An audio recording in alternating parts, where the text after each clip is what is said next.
You got to give it a second because sometimes it's delayed. My name's Angelo, and welcome to We Want Picks. Jacob and I are going to break down the entire UFC Vegas 61 fight card. We had a week off, and now we're back at it. We're going to break down the entire card, give you our picks, our bets, and our fantasy plays. And this is brought to you by Premium Membership. Head on over to WeWantPicks.com. At the top, click Become a Member. Members only pay $2.50 a week, and they get full access to every single one of our bets the very second we place them. Full access to all of our picks way ahead of these videos. Full access to our fantasy plays, our DraftKings rankings, and even a DraftKings optimizer. That is a tool that is pre-populated with projected ownerships, projected points scored per fighter, and all you do is click a few buttons and it will build one lineup for you. It'll build 150 lineups for you. WeWantPicks.com. At the top, click Become a Member. It is the best $2.50 a week you will ever spend.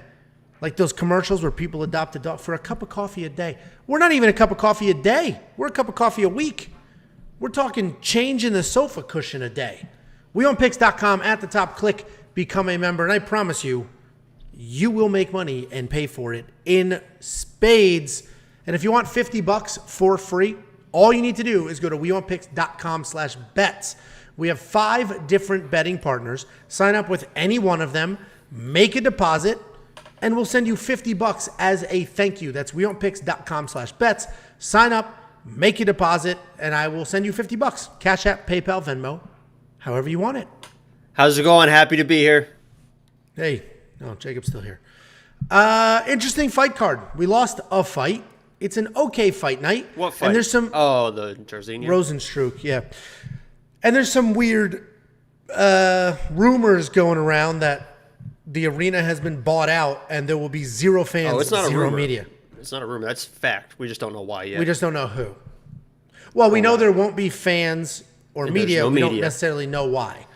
The big rumor is that somebody it's purchased metaverse. It's the metaverse. It's Zuckerberg. Something going on with that. But we'll see. Yeah, I'm we excited will to find out. Well, he's only It might be me. now. You might just, you guys might tune in. It might just be me sitting there. So You never know. definitely look like an avatar. Like not like a real person, like an avatar, for sure. Let's go ahead and break down this first fight. And opening up UFC Vegas 61, we have a couple of bangers. We got Randy Costa taking on Guido Cannetti. Randy Costa only 6-3. I feel like he's been in the UFC for a while, but he is 6-3 in his career. He's 2-3 in his last 5, and he's coming off 2 knockout losses in a row. Guido Cannetti, 9-6 overall, 2-3 in his last 5, and he's coming off his first win in 4 years. And Randy Costa's a pretty good striker. He's got some power. He's got some finishing ability. He is long for the weight class, and he uses that range pretty well with both kicks and punches. He throws everything with a ton of power, and he mixes strikes and his movements up well. He is listed at having a 100% takedown defense, but that's sort of a fake stat there because he's only ever defended one single takedown in the UFC. But he is at Sanford MMA or spent some time there, so he's probably getting plenty of wrestling looks. He's coming off 2 bad striking losses in a row despite his incredible 6.73 significant strikes landed per minute. He still somehow gets hit 8 times. He's landing almost 7 significant strikes per minute and being hit with 8. It's incredible. Guido Cannetti, he's seen a light at the end of the tunnel here. He's old. He's 43 years old, over 43 years old, but he did just get his first win in 4 years. It was a TKO, and he's competed in martial arts his entire life, everything from Kung Fu to Taekwondo. Style-wise, he is a striker. He moves well. He has nice kicks. He doesn't really have a ton of power, but he makes up for that with volume and movement. He does work in takedowns when he can, and honestly, he can still win some fights in this division despite his age. This is a tough fight. It should be an easy pick for Costa. I know on paper it's an easy pick. If you look at the odds, it's an easy pick, but he's younger, right? He's got the volume, but the reality is Guido Cannetti's a pretty good fighter. Like Guido Cannetti can still strike. He's still somewhat technical. His chin's not the best, but it's not miserable. So I'm not going to go with Guido here. I am going to go with Randy Costa. Guido has not shown his age, and we have a couple of fighters over 40 years old on this card that haven't really shown their age yet. Guido's one of them, but I do think this fight he's going to start to look his age. He's going to look a little slower. He's going to wear the damage a lot more. Randy Costa's coming off that loss to Tony Kelly, which is not good. That is not a good loss. But Guido Cannetti, you were very high on Tony Kelly going in. Yeah, and then look what happened. So it really made that just a trash loss. So anyway, Randy Costa is absolutely the pick. But, Guido Cannetti's not bad. I know people are going to love trash him here, but he's not bad. What do you think, Jakey boy? He was your lock of the week. He was your lock of the week. He was my lock of the week, and a lot of, as I say, when I pick my lock of the week, a lot of it is the opponent. It's who they are fighting. And I knew that Chris Moutinho is not a UFC level fighter. I mean, that's no disrespect to Chris Moutinho. He's tough as shit, but being a heavy bag in an octagon does not make you a UFC level fighter. And Guido Cannetti, to his credit, is a UFC fighter. He can win in the UFC, and he is, somewhat talented, and the dude's a wild man. He knew going into that fight, and that was one of the easiest lock of the weeks of all time. Literally the most confident lock of the week, maybe ever, was his fight against Chris Moutinho. He knew that he could come in and do whatever he wanted in that fight. He was hands low, just throwing wild strikes. I just spit everywhere. Throwing wild strikes, heavy leg kicks, just laying everything into every strike, and was able to get that TKO on Chris Moutinho. Randy Costa, I mean, everyone's going to look at this and think he can do the same thing to Randy Costa because that's what the clown Tony Kelly did. But Tony Kelly, to his credit, it's actually can do it, a little bit more fluidly, right? He can get in your face. He can slip some shots. He can work some volume. Guido Cannetti is not going to do that. He's going to come in and just try to throw those big power shots. And Randy Costa should be more than capable of slipping those shots, getting respect early, and even putting Guido away, because I think Guido's going to come in a little bit too aggressive, I would say, and try to do the same thing he did to Chris Moutinho. I don't think it's going to work versus Randy Costa. Randy Costa is usually one of those guys that is the first-round guy, and he said going into that Tony Kelly guy, he was going to try to pace himself a little bit, and I think he was caught off guard a little bit by the Tony Kelly pressure. So I know a lot of people are going to see this fight. They're going to see the Guido early finish, the Tony Kelly early finish. They're going to put it together and be like, oh, Guido's going to win this fight. I think he gets steamrolled. Randy Costa is the much better fighter in this matchup. I just don't see that path to victory for Guido like he had against the non-UFC fighter and Chris Moutinho. Yeah, listen, I'm with you. I think we're aligned. I have a little bit, I think a little higher of Guido Cannetti than you do, but I think we both, honestly, just aging on the side of youth here, because if they were the exact same age, Well, you mentioned the other older fighters on the card. I think I feel the same way on every single one of those fights too. Like if they were closer to age, that it'd be much, much closer. So I still think this is going to be fireworks. I think this is going to be a first round firework fight. And obviously Guido throws hard, so anything can happen, No, absolutely. If we're talking about DraftKings, I do think Randy Costa wins. I don't know, man. $9,200. It worries me a little bit. Randy Costa's coming off a couple of knockouts in a row. Like it's not like he's this banger that goes in there, slugs it out, and has an iron chin, and we're just waiting for it. He does not have an iron chin. And Guido Cannetti hits hard, and $9,200, a lot of money spent in DraftKings. What do you think? Yeah, the worst thing that Costa could do, I think, is engage in that early firefight with Guido. That's what Guido's going to want. He's going to want to stand there and just throw bombs and hope that he lands one. I think Randy's got to play this safe, and if you're playing it safe, you're not going to score well in DraftKings. So I think if Randy Costa's going to win, it's not going to be a lot of points, and he could lose if he's getting too aggressive. Yeah, I mean, frankly, it's a fist fight. Anybody can be knocked out at any moment, but we got to follow logic. I've never been knocked out in a fist fight. I'll tell you that. So. It's easy if you've never been in a fist fight. I've been in plenty. You've never crashed an airplane? I've been in more than zero. Okay, I bet. Anyway, so many awful things just went through my mind to use as analogies. Go ahead. It's like, Let's see it. Let's hear it. I'm ready. Not trying to get canceled. The Monkey Knife Fight strike line. If you don't know what Monkey Knife Fight is, it's daily fantasy. All you need to do is say more or less on the strike line, and if you're right, you can triple your money. 48-36. And this is total strikes, not significant strikes. I actually think it's more. I think it's more and more. I think they go out at 36 is nothing. 48 for Randy Costa. Randy Costa is landing 7 a minute. So 48 is not much at all. Randy Costa is landing 7 significant strikes per minute. So 15 total. So I got to go with the more and more here in Monkey Knife Fight. What do you think? It's probably the safer play. Yeah, no, it certainly is. If you want to check that out, go to WeWantPicks.com/MKF. They will instantly match your deposit up to $100. You give them 50, they'll give you 50. Take the free money, play some of these lines. And if speaking of free money, you want $50 for free, all you need to do is go to WeWantPicks.com/bets. Sign up with any one of the sportsbook partners, make a deposit, and I will send you $50 as a thank you for supporting us and our partners. Can I just interject real quick? I'm watching the Contender Series fight. The guy's shorts are messed up. He just took his shorts off in the middle of the octagon. I don't know what's about to happen now. He's about to fight either with no shorts on or they're trying to find him replacement shorts. It's the third round of a fight, and I don't know what the hell's going on right now. I just saw a guy just drop his pants, and I'm mesmerized. I bet you are. Yeah, hands above the table.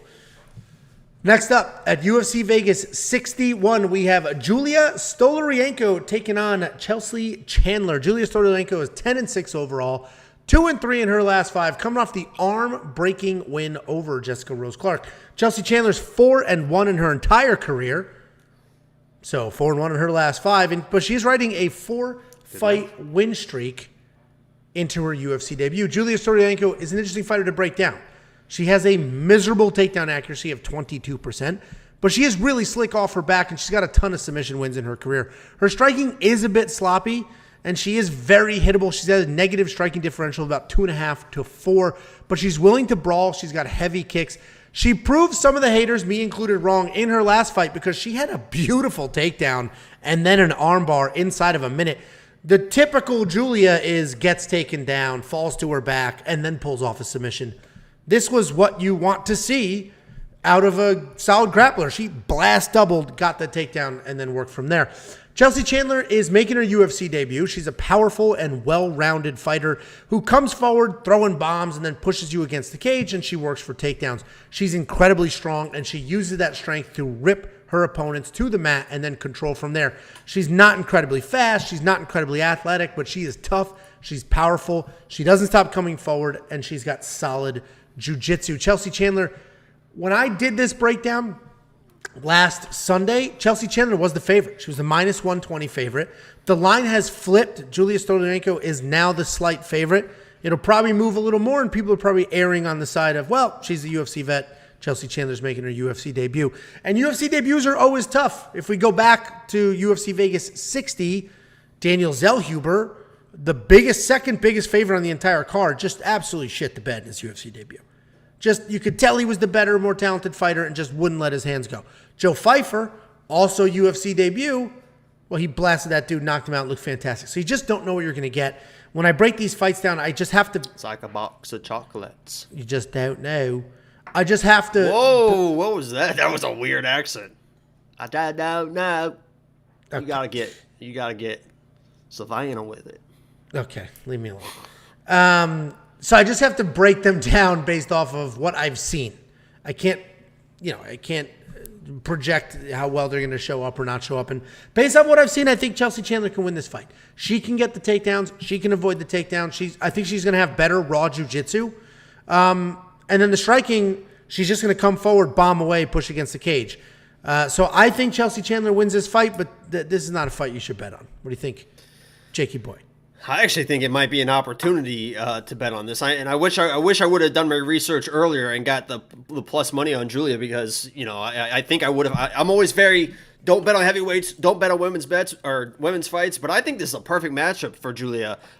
When I watch the Chelsea fight, she's a girl that likes to close the distance, as Angel mentioned, get in those clinch positions, and that's where Julija wants to be. A lot of Julia's issues is she can't get inside. She's a terrible striker. She's not a very good fighter, and I don't want to make it seem like I think that Stoliarenko is a fantastic fighter. I don't think she's a very good fighter, but in certain positions, she can be very effective. And in those positions are in the body lock clinch position. She can trip, she can throw people down, get them to those arm bars, and end up on top. And what I love against that Jessica Rose Clark fight was, obviously Jessica Rose Clark was very not smart in that fight. She came out way too aggressive, and that takedown was there. It's very, very good takedown, good timing on that takedown. But Stoliarenko showed quick hands, tenacity, pressure, and looked like she gave a damn. It looked like she came out, was aggressive in that fight, actually stunned Jessica Rose Clark, who is a much better striker than her, stunned her with one of the first strikes she threw, had a perfectly timed takedown, and looked like she actually gave a shit in that fight, which I love to see. And I think she takes that over to this fight against a newcomer, new to the UFC.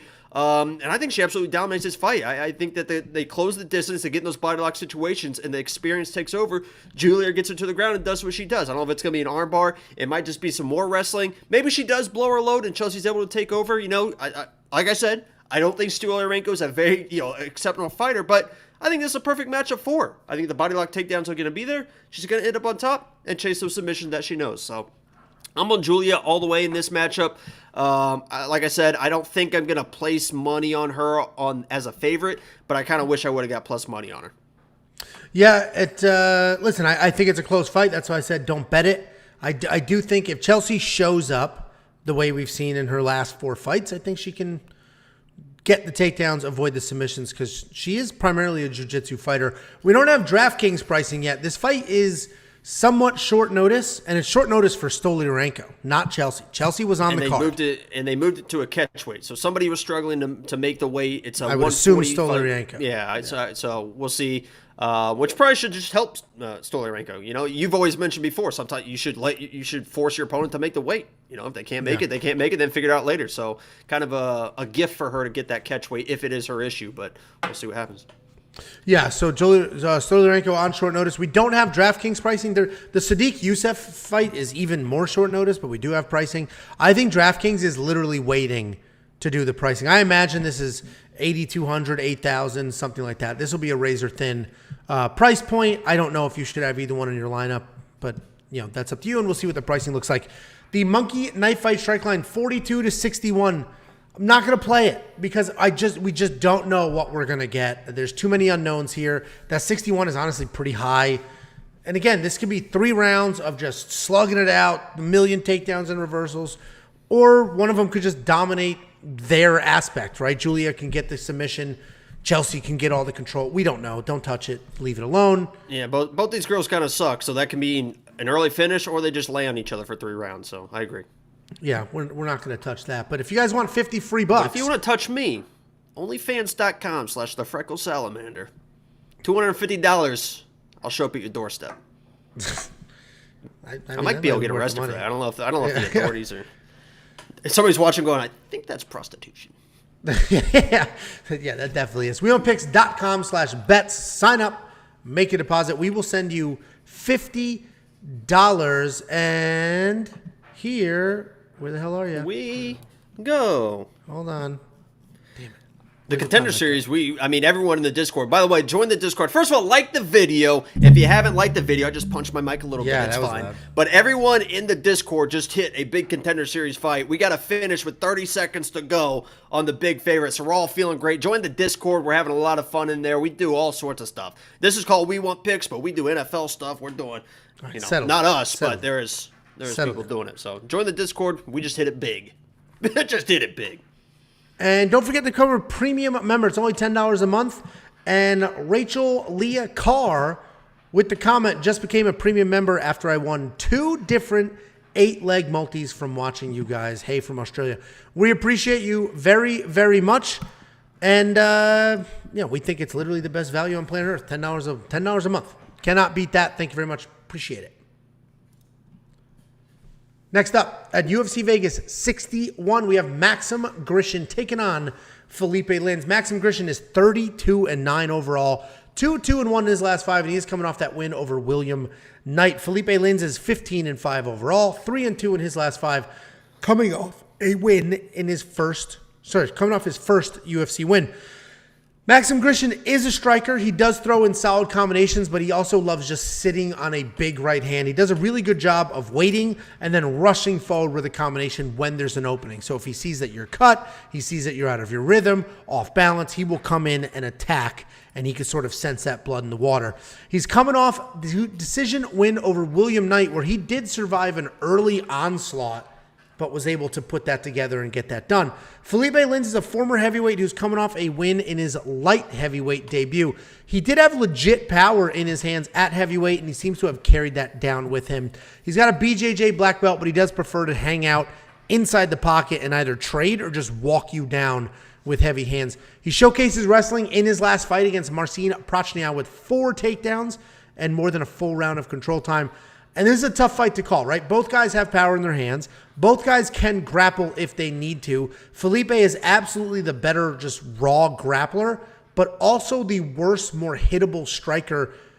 So I think I'm going to side with Maxim here, but by no means should he be as big of a favorite as he is. And this is an incredibly close fight. If Philipe hits that same wrestling rhythm that he did against Prochniak, he could dominate this fight. Maxim's been taken down 7 times in 4 fights, and he may not be able to survive Philipe's jiu-jitsu. So I'm going to pick Maxim here because of the difference in striking between the two of them. Super wide line. What do you think, Jakey boy?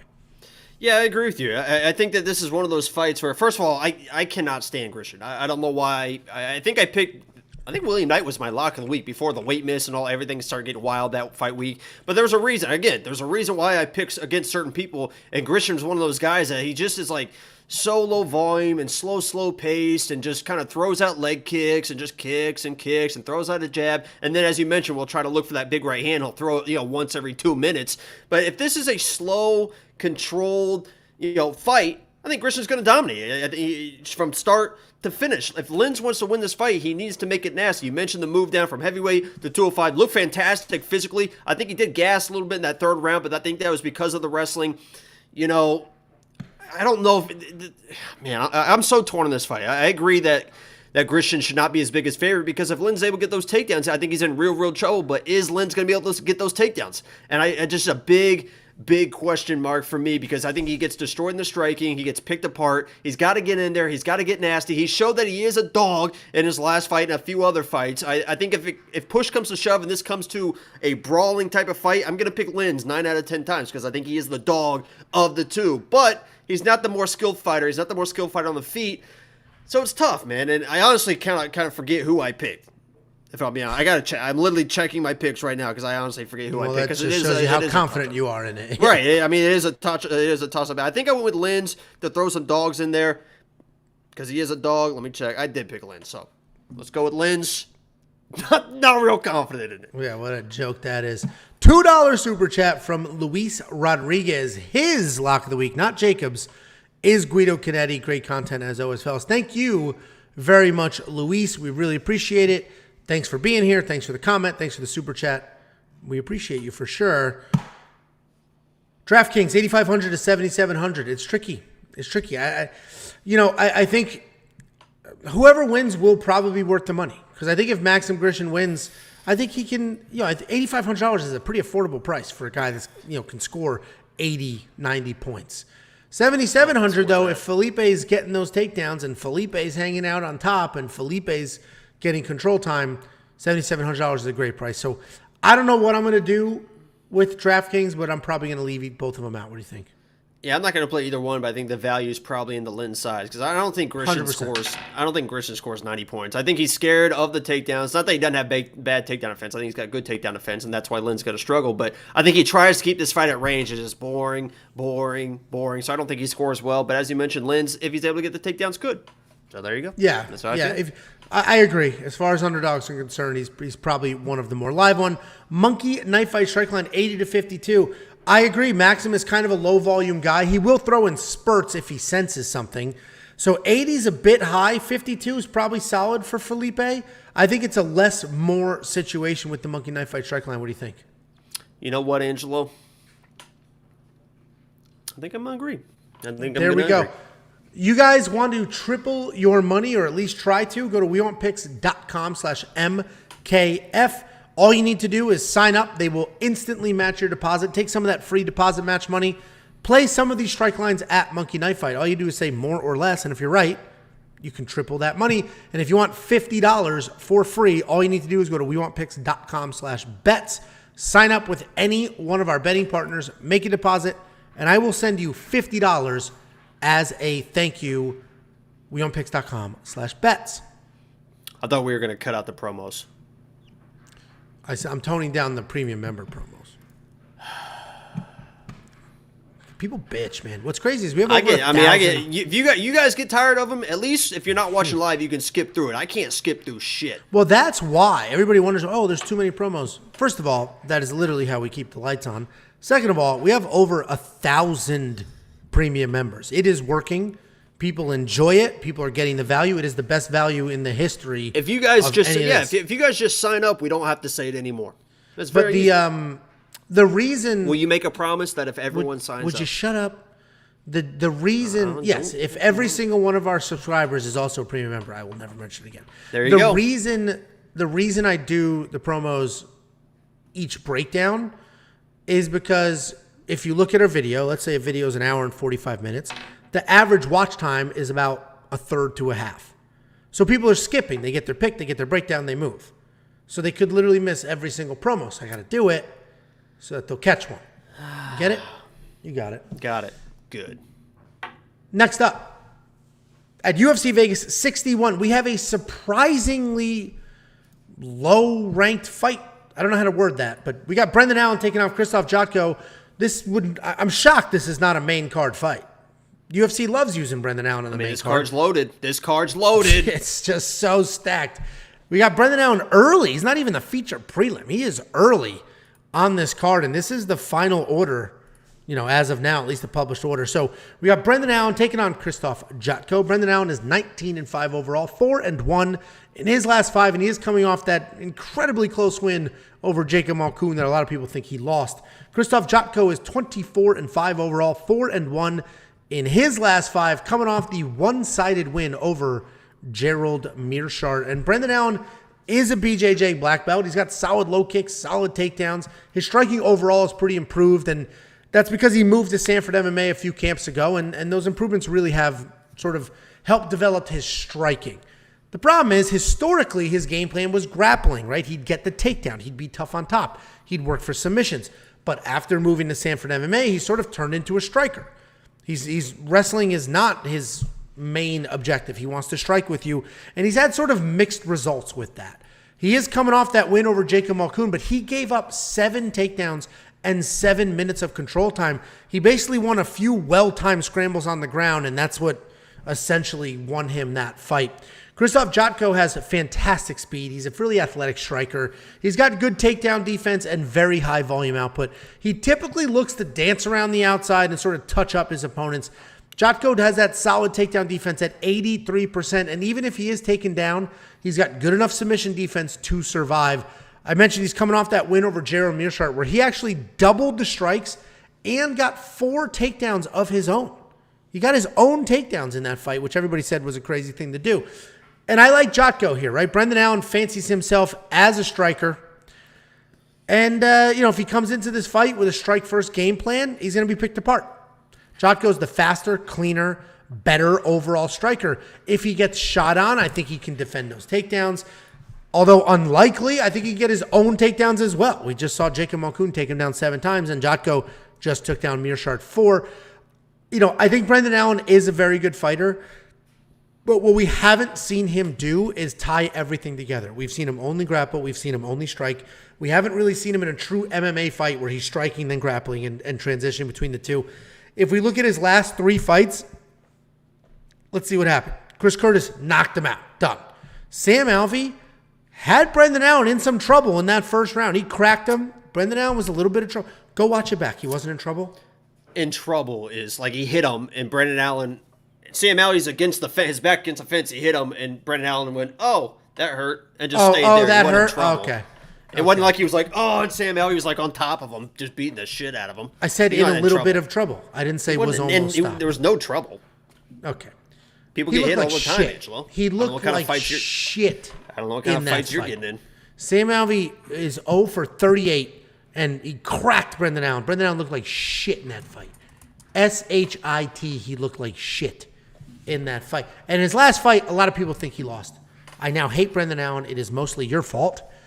Krzysztof Jotko wins this fight. I do have a money line bet on him.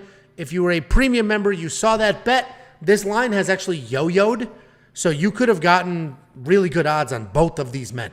So the line has gone back and forth depending on what side you're on. Become a premium member. You can see all of our bets the minute we place them. WeOwnPicks.com at the top. Click become a member. It's freaking $10 a month. Don't be cheap. Jacob, what do you think? Yeah, man. I mean, I'm going to pick Brendan Allen in this fight, but I hate it. I mean, for all the reasons that you listed. The guy's a fantastic grappler, doesn't want to grapple. He is a pretty decent striker, but he thinks he's a lot better than he is, which gets you in a lot of trouble. And you saw that against Chris Curtis. He's thinking, "Oh, I'm striking with this dude. I'm striking with this dude," and he gets knocked out. And the same thing could happen in this fight versus Jotko. Can he win a striking fight versus Jotko? I think it's not likely, but I think he can. I don't think it's like absolutely crazy to think that Brendan Allen, can't win a striking match because he is a decent striker, but that's not obviously the path to victory for him. this is going to come down to volume versus power. I mean, Jotko's going to have the volume. He's a decision-type fighter. He's a point kickboxer-type guy.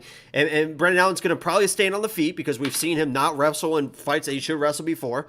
And he's going to try to hope to land the power shots. And can he land the power shots? I think he probably is going to be able to at some point, and that's why I'm going to pick Brendan Allen. If you saw, obviously, the Jacob Malkoun fight, I wouldn't be surprised if Jotko's shooting takedowns to kind of neutralize and get Brendan Allen tired early and take that power away from him. But on the same side, that Gerald Meerschaert fight, Jotko got takedowns, but in the stand-up, Meerschaert was landing some shots. I mean, Meerschaert is a jiu-jitsu guy that just kind of throws winging right hands, and he was landing a few of those shots. Brendan Allen's going to be much more tighter technically than Meerschaert was in those strikes, and I'm sure that Jotko's going to come in and be a little bit tighter because I'm sure he wasn't expecting Meerschaert to be, dangerous in the striking. And just like, Brendan Allen as well. I don't think he was worried about the striking of Malkoun, so he was getting hit a little bit more. He's worried about more of the wrestling.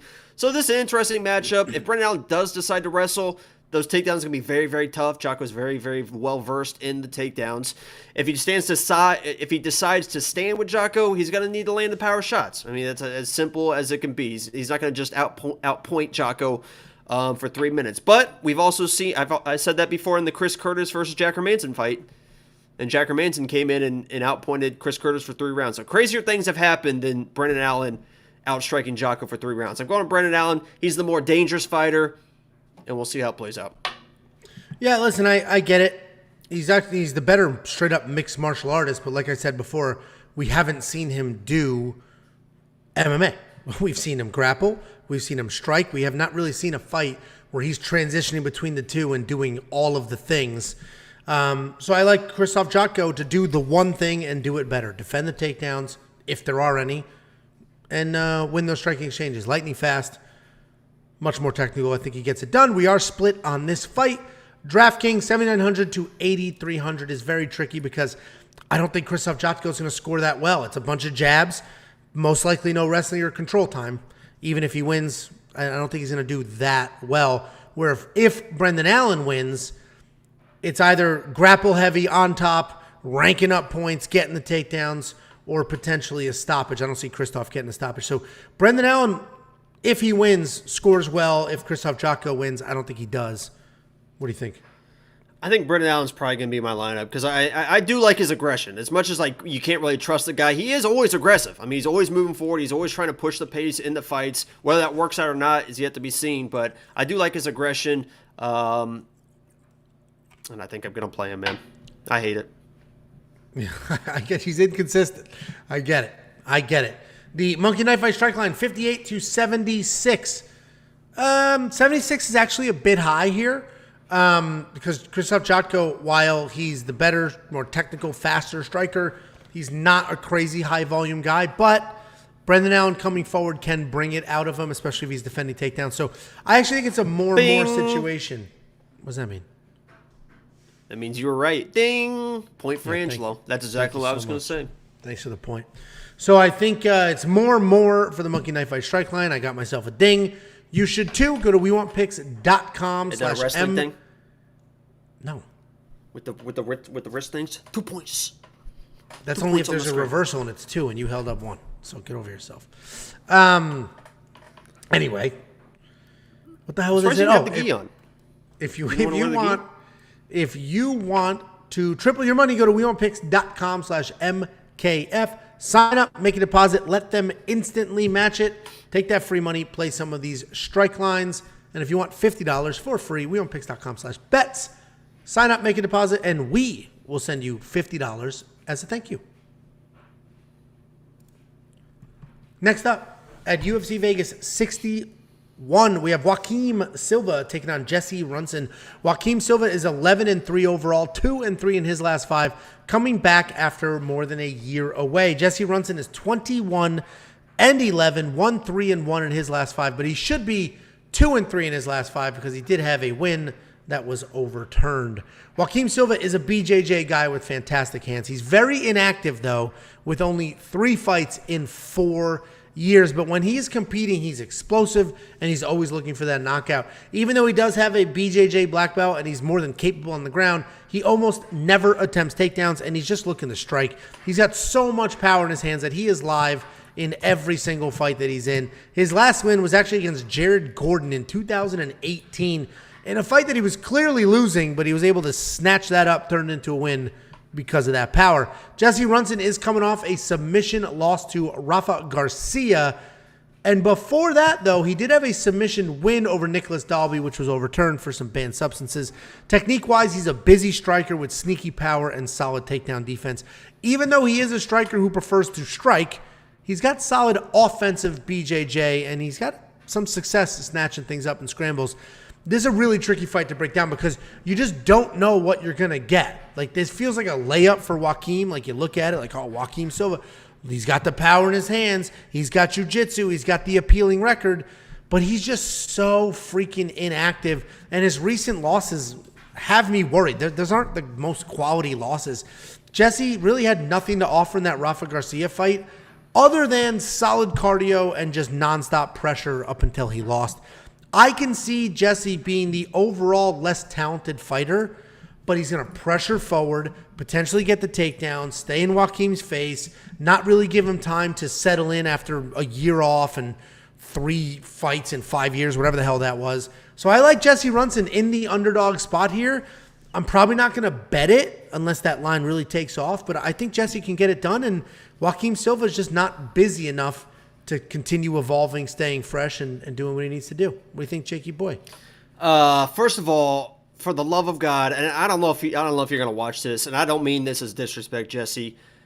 You got to cut the hair, man. You just got to cut. You got to let it go. It's not a good look. If he went bald, grew a little beard out, you can see he's got the facial hair to grow a beard. He would look a lot, but I literally think that I think he is the underdog in this matchup because of the haircut, and I swear to God, he looks like an old dude when he's in there, but then you start seeing him strike, and the guy knows what the hell he's doing, and I agree. Joaquim Silva, if you watch tape on this guy and you look him against Jesse, you're like, oh yeah, that's obviously this dude's a pick. Because when he is not doing wild shit, and he does do wild shit, and he throws wild shit, he's a super technical fighter. I mean, that dude is slipping shots, and he looks like a really like a dude. Like when you look at dudes, sometimes dudes don't look like dudes. Well, I'm saying sometimes they don't look like dudes. Sometimes you can tell this dude is a dude. And when he's like technical in his striking, he is a dude. But he just does dumb shit and just over pressure sometimes. And if this comes down to a striking match, I can't trust his chin. I mean, you look at the last 2 fights. The last one was 37 seconds. The other one was against Nasrat, a southpaw. Jesse also a southpaw. I think the same shot that Nasrat found, Jesse's going to be looking for the same thing. But you hit the nail on the head. Great hammer.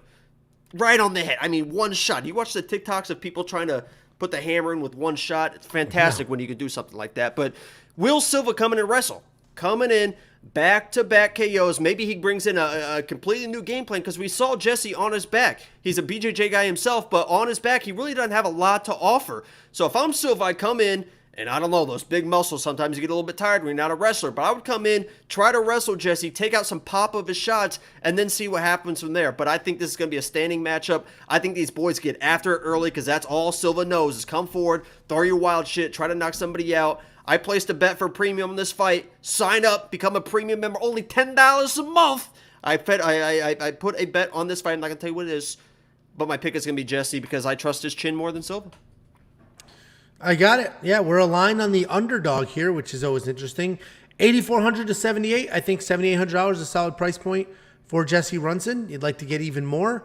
Obviously, Joaquim Silva will always be live. He's got that incredible power, but the inactivity and the risks, as Jacob said. Monkey Knife Fight strike line 65 to 47. Not touching it. As much as I'd love to push Monkey Knife Fights on you guys, and I actually love Monkey Knife Fight, we just don't know what's going to happen. There's too much power swinging around, too much grappling ability between the two of them. I don't know what's going to happen with that strike line. What do you think? Yeah, I think this is a potential to be a quick fight. And the thing I forgot to mention about Jesse too, that Nicholas Dalby fight you mentioned. Nicholas Dalby is one of those guys that likes to press forward, right? He likes to press forward, get in your face, throw volume, and you saw the outcome there. So I think it's over quick. I lean towards less, but this might be one of those catch fights where Silva starts wrestling, they get tired, and they just slug it out for 15 minutes. So I agree. It's a tough one. Yeah, I'm not going to touch the Monkey Knife Fight strike line, so we can leave that alone. And if you want $50 for free, all you need to do is go to WeWantPicks.com/bets, sign up, make a deposit, and I'll send you $50 as a thank you.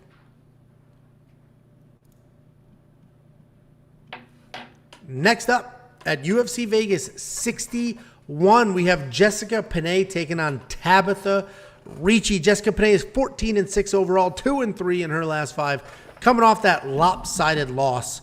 What a joke. What the hell are you doing? You literally just banged your head to do a baby shark thing? You do look like a baby. So that actually is pretty fitting. I mean, Jesus Christ. Tabatha Ricci, I didn't even finish that sentence. Tabatha Ricci, 7-1 overall, 4-1 in her last 5, riding a 2-fight win streak. Jessica Penne, I can't do that. You got to sit down. This is so annoying. You got to sit down. It's way too distracting. Jesus Christ. Sean V in the chat. Jessica Penne, she's been fighting since 2006, so that's 16 years of experience. And during that time, she's become I'll be honest with you, I'm a little out of breath. During that time, she's become a pretty well-rounded fighter. Like, she's not great at any one specific thing, but she's got okay boxing, solid grappling, decent takedown defense. She does all the things okay. She's not amazing at any one thing. She did have a 4-year layoff in 2017, and since then, she came back to 2 wins in the UFC. Style-wise, she likes to just come forward. She will be technical. She'll pressure you, and if she can get a takedown, then great. But she does have a low 21% accuracy, and when she went 0 for 8 in takedown attempts in her last fight against Emily Ducote, Tabatha Ricci is a very good grappler. She's always looking for a submission, and she does a really good job of not sacrificing position for the chase.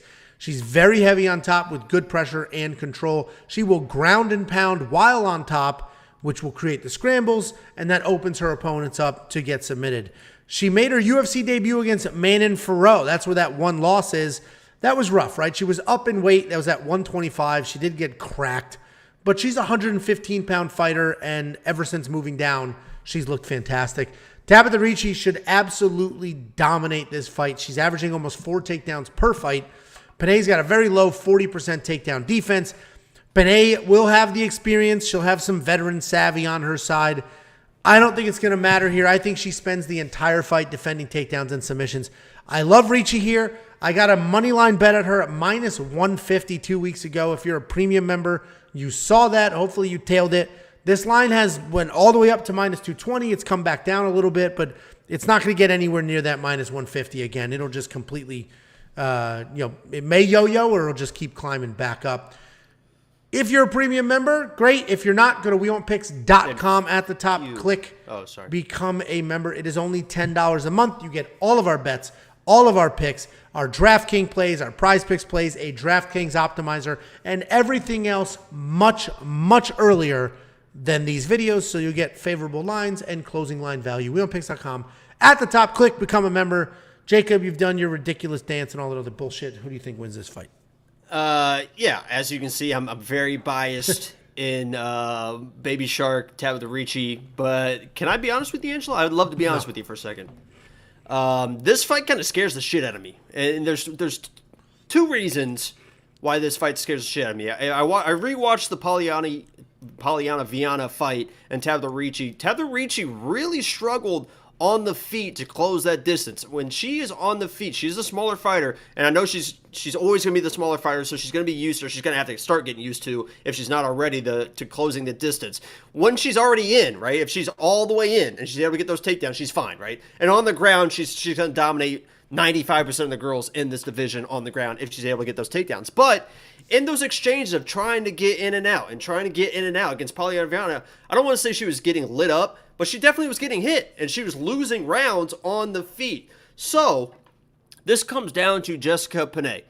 Is she going to kind of just accept the takedowns and try to play that jiu-jitsu guard game, throwing up triangles, try to win scrambles, do stuff like that? Because if she plays that game, she's going to get dominated, right? That is the perfect game plan for Ricci. She's going to keep control. As Angel mentioned, she's fantastic at keeping control in those positions. But if Jessica Penne decides, listen, I'm just going to go all in on defending takedowns, because Ricci has good takedowns, but they're not the best, right? They're more kind of powerful and stuff like that. And Penne's been there, done that. She's seen everything.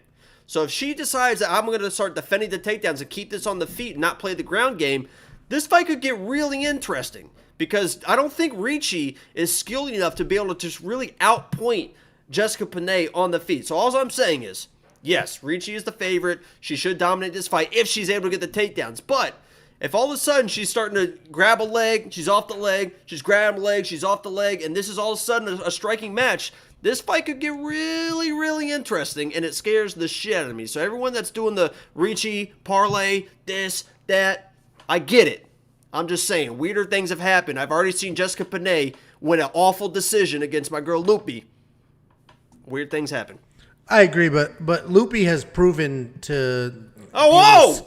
No, we're not going to throw. That sometimes. Wasn't an invitation to throw Lupi under the bus. No, you shut the hell up. You listen to me. Okay. So, Tabatha Ricci, she's got, neither one of these women have a ton of high volume. They're both upside down with their striking differential. So, I hear you. Tabatha Ricci can be hittable, but Jessica Penne absolutely gets smacked around as well. I do trust Tabatha Ricci quite a bit. Their DraftKings prices, they're reversed. And shout out to Chris for Monkey Knife Fight. I see you, Chris. So the DraftKings pricing is reversed. I do love Tabatha. DraftKings wise, $8,900 is a lot because I don't know if she's going to get a finish, but she potentially could. But averaging 4 takedowns per fight, even without a finish, that's a lot of control time, a lot of points.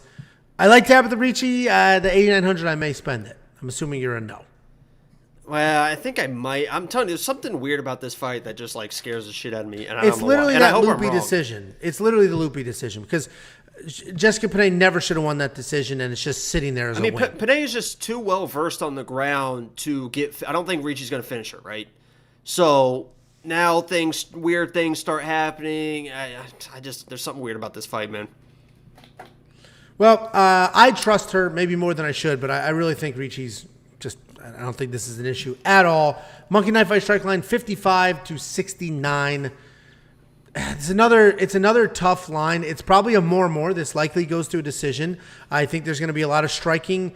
Either Jessica Penne on her feet, neither one are high volume, but on her feet she'll be defending takedowns, and all those little pitter patters count. And Tabatha Ricci on top does strike. She isn't just holding; she does strike. So this could potentially be a more. I think they could get there.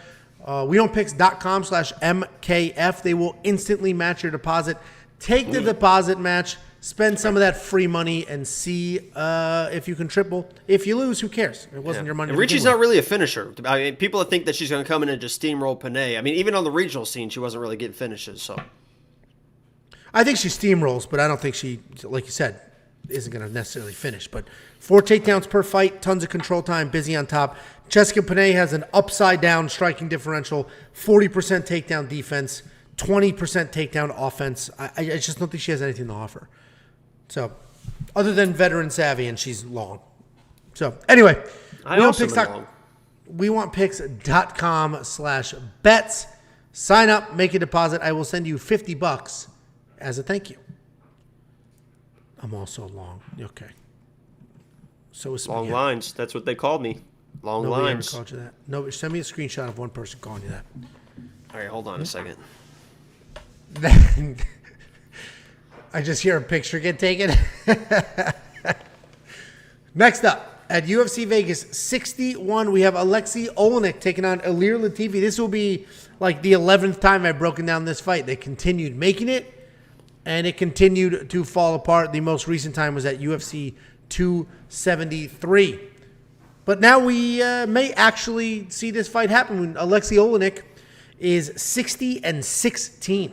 He's 2-3 in his last 5, coming off a win over Jared Vandera, and that broke a 3-fight skid. Ilir Latifi is 15-8 overall, 2-3 in his last 5, coming off a win over Tanner Boser a year ago. Look, my friend just texted me. I see that. Friend, look, long lines. How you been, my man? Congratulations. Why do you insist on running your dryer when you know we're filming? Like what? And it's like you're always drying shoes. No, it's because the plastic Here's the problem. Cup always ends up in the dryer. Tink, tink, tink, tink. Here's the problem. Your apartment is there might be a cat in there. It's like this. I had an aunt that accidentally dried her cat. Well, and it survived, but it was too small, not in good Jacob, shape. For you to be doing laundry while we're filming. What are you talking about? I'm in the guest house. Sorry, the laundry room. Sorry, the maids are doing the laundry. I mean, I'm trying to get them out of here before 10. Holy shit. It's a nightstand / dryer. It's 2 inches from your bed. It's definitely not a stackable, I'll tell you that. These are full-sized. These are full-sized. Yeah, for those long underwear. We've upgraded. Of yours. Anyway, Aleksei Oleinik, he's a ridiculously experienced grappler. He's got a really high finish rate, 60 professional wins. I think it's like 60 submissions or something obscene like that. His chin is gone at his age. His cardio is not great. His wrestling definitely could use some work, but he can literally submit anybody from anywhere, and it's just very ugly to get it to the ground, though. He's essentially a Paul Craig, but even older and not a PUSSY. Paul Craig will pull guard. Aleksei Oleinik will come forward, will bomb, try to make something So he's happen. Basically Ryan Hall is what you're saying. He's essentially... And that's what I had when I was doing my live breakdown on Twitter. Follow me on Twitter. I do live breakdowns every Sunday. I called him Ryan Hall. I think he has turned into Ryan Hall. By the way, the dryer just turned off. There you go. There you go. Good. Yes, God is good. He is coming off that first win in 2 years, and it was a very typical Aleksei Oleinik fight. He was losing the striking exchanges, somehow ended up on the ground without a takedown of his own, and then won by submission. Ilir Latifi is a wrestler. He was a 205-pounder. He has moved up to heavyweight, but this is his third fight at heavyweight. He throws big punches to set up his takedowns, and from there he tries to stay busy, but he can slow down later. His first fight at heavyweight was against Derek Lewis, and he was not knocked out. He went all 3 rounds. He got a few takedowns. He held him down, lost the decision. He only landed 5 significant strikes in a 3-round decision where he had a bunch of takedowns. It's ridiculous. And it's easy to say that Aleksei Oleinik is 1-3 in his last 4, but if you look at those 3 losses, he lost to Spivak, Dawkins, and Derek Lewis. Those are quality losses. All 3 of them would beat, and one of them already has beaten Ilir Latifi. The biggest problem here is that Oleinik is 45, and we all know heavyweights can fight longer in their careers, especially grappling ones, but 45 is that's a rough number. The other issue here that makes it so hard to break down is Ilir Latifi's a wrestler. He wants to wrestle. He wants to get it to the ground. That's exactly where Aleksei Oleinik wants to be. But if Ilir Latifi is wise enough to say, hey, I probably shouldn't go to the ground with this guy, then there's literally 0% risk for Ilir Latifi, because Aleksei Oleinik is not going to be able to get this to the ground on his own. He's just not going to be able to. So if Ilir's not shooting takedowns, he's not on the ground, and he will absolutely win the striking exchanges, even though he's low volume. So I have to go with Ilir Latifi here. It has been interesting breaking this fight down more than once, because I have flipped. I went with the Oleinik early for the takedown logic. We're talking about 5 months ago. For the takedown logic. And then, since then, I've just gone all Ilir Latifi. The odds reflect that as well. He becomes a bigger and bigger favorite every time this fight drops. I think I picked Oleinik too. Yeah. And Latifi just becomes a bigger and bigger favorite every time this fight gets rebooked. So, anyway, I like Latifi. What do you think, Jakey boy? Yeah, I mean, you pretty much said everything that needs to be said. Latifi, if you do not wrestle in this matchup, you will knock this dude out, because Latifi actually does have some decent hands and some decent power in his hands. And the thing about Latifi's shots, too, is they're not like big looping shots, because he's a small guy with short little arms, and he just kind of pops these big power shots like in the pocket. And that's, get the fuck out of here. He's not fucking taller than me. He's taller than you. He's not fucking taller. I see the top of that dude's head. I see the reflection of the sun off the top of that dude's head when we're walking around. If he's walking in front of me, I'm blind on a sunny day. Why don't we lay on the ground? We'll do like a baby. We'll do the chalk at your head, There's not enough room. We'll measure it. And this is the guest house. There is not enough room. You're right, because the dryer is 7 inches away from you. This room is 7 by 7. Sure. I'm sorry that the wife put me out here. You know what I mean? Caught yourself.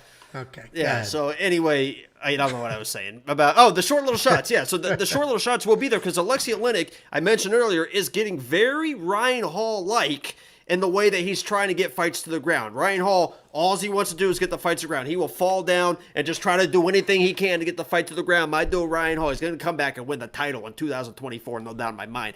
But Aleksei Oleinik, 45 years old, everything is he is slowing down. His head movement, his strikes, his footwork, his takedowns. I mean, he just wants to kind of get his walk around, get close to you and grab you and just kind of hope you fall on top of him.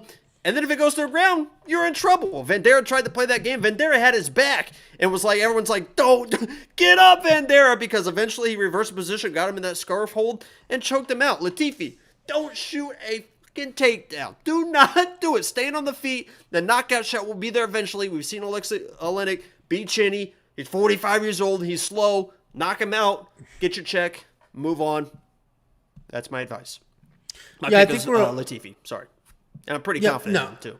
Yeah, I think we're aligned here. And you know what? Monkey knife fight, it's tricky. I'm not going to touch it.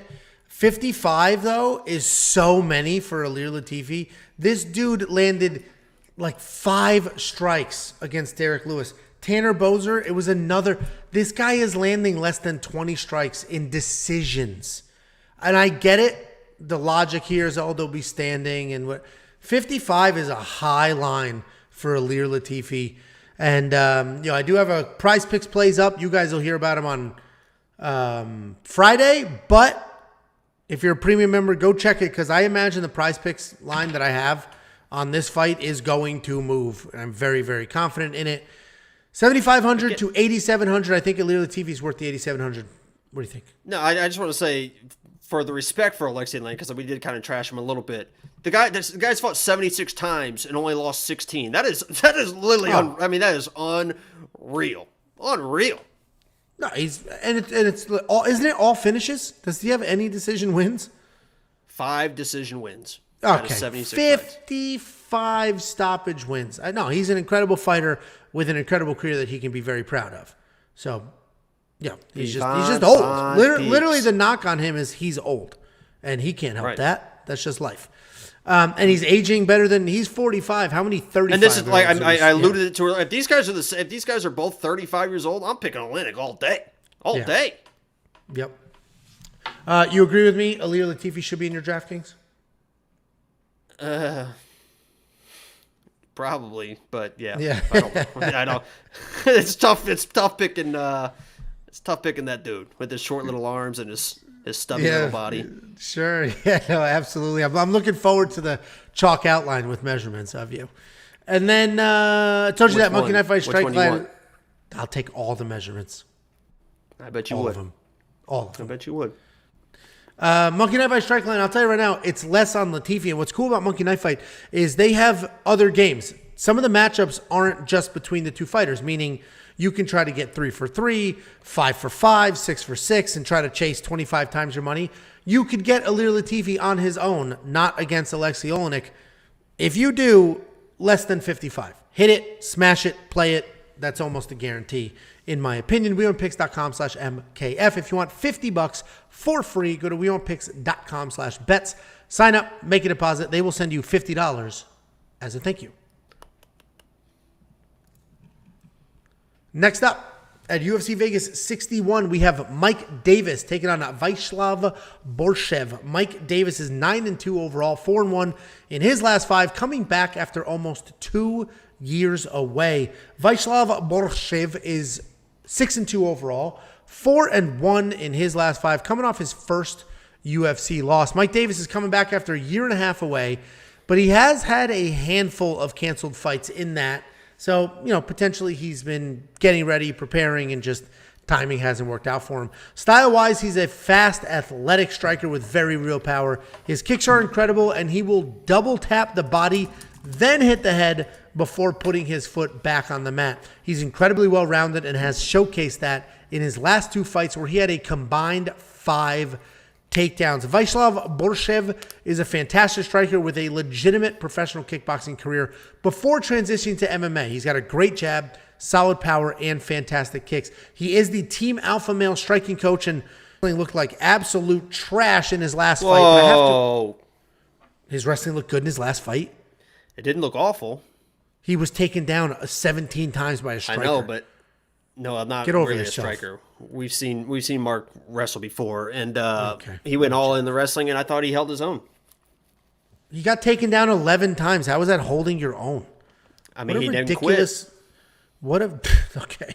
Nobody called him a quitter. Said his wrestling looked like shit. And now you feel stupid because you forgot he was taken down 11 times. No, I knew. Anyway, I rewatched the fight. I rewatch all the fights, and I thought he didn't look awful. He knew what he had to do. He just couldn't do it. There's a difference between being clueless. Jesus Christ, dude. He was taken down 11 times in 15 minutes, and you somehow think that wasn't a bad. That's insane. I thought what he a showed horrible great take. heart. I'm Sean V right now. Trash take. Horrible take. I thought he showed great heart, passion, tenacity. He got that dog in him. Absolute clown shoe you are.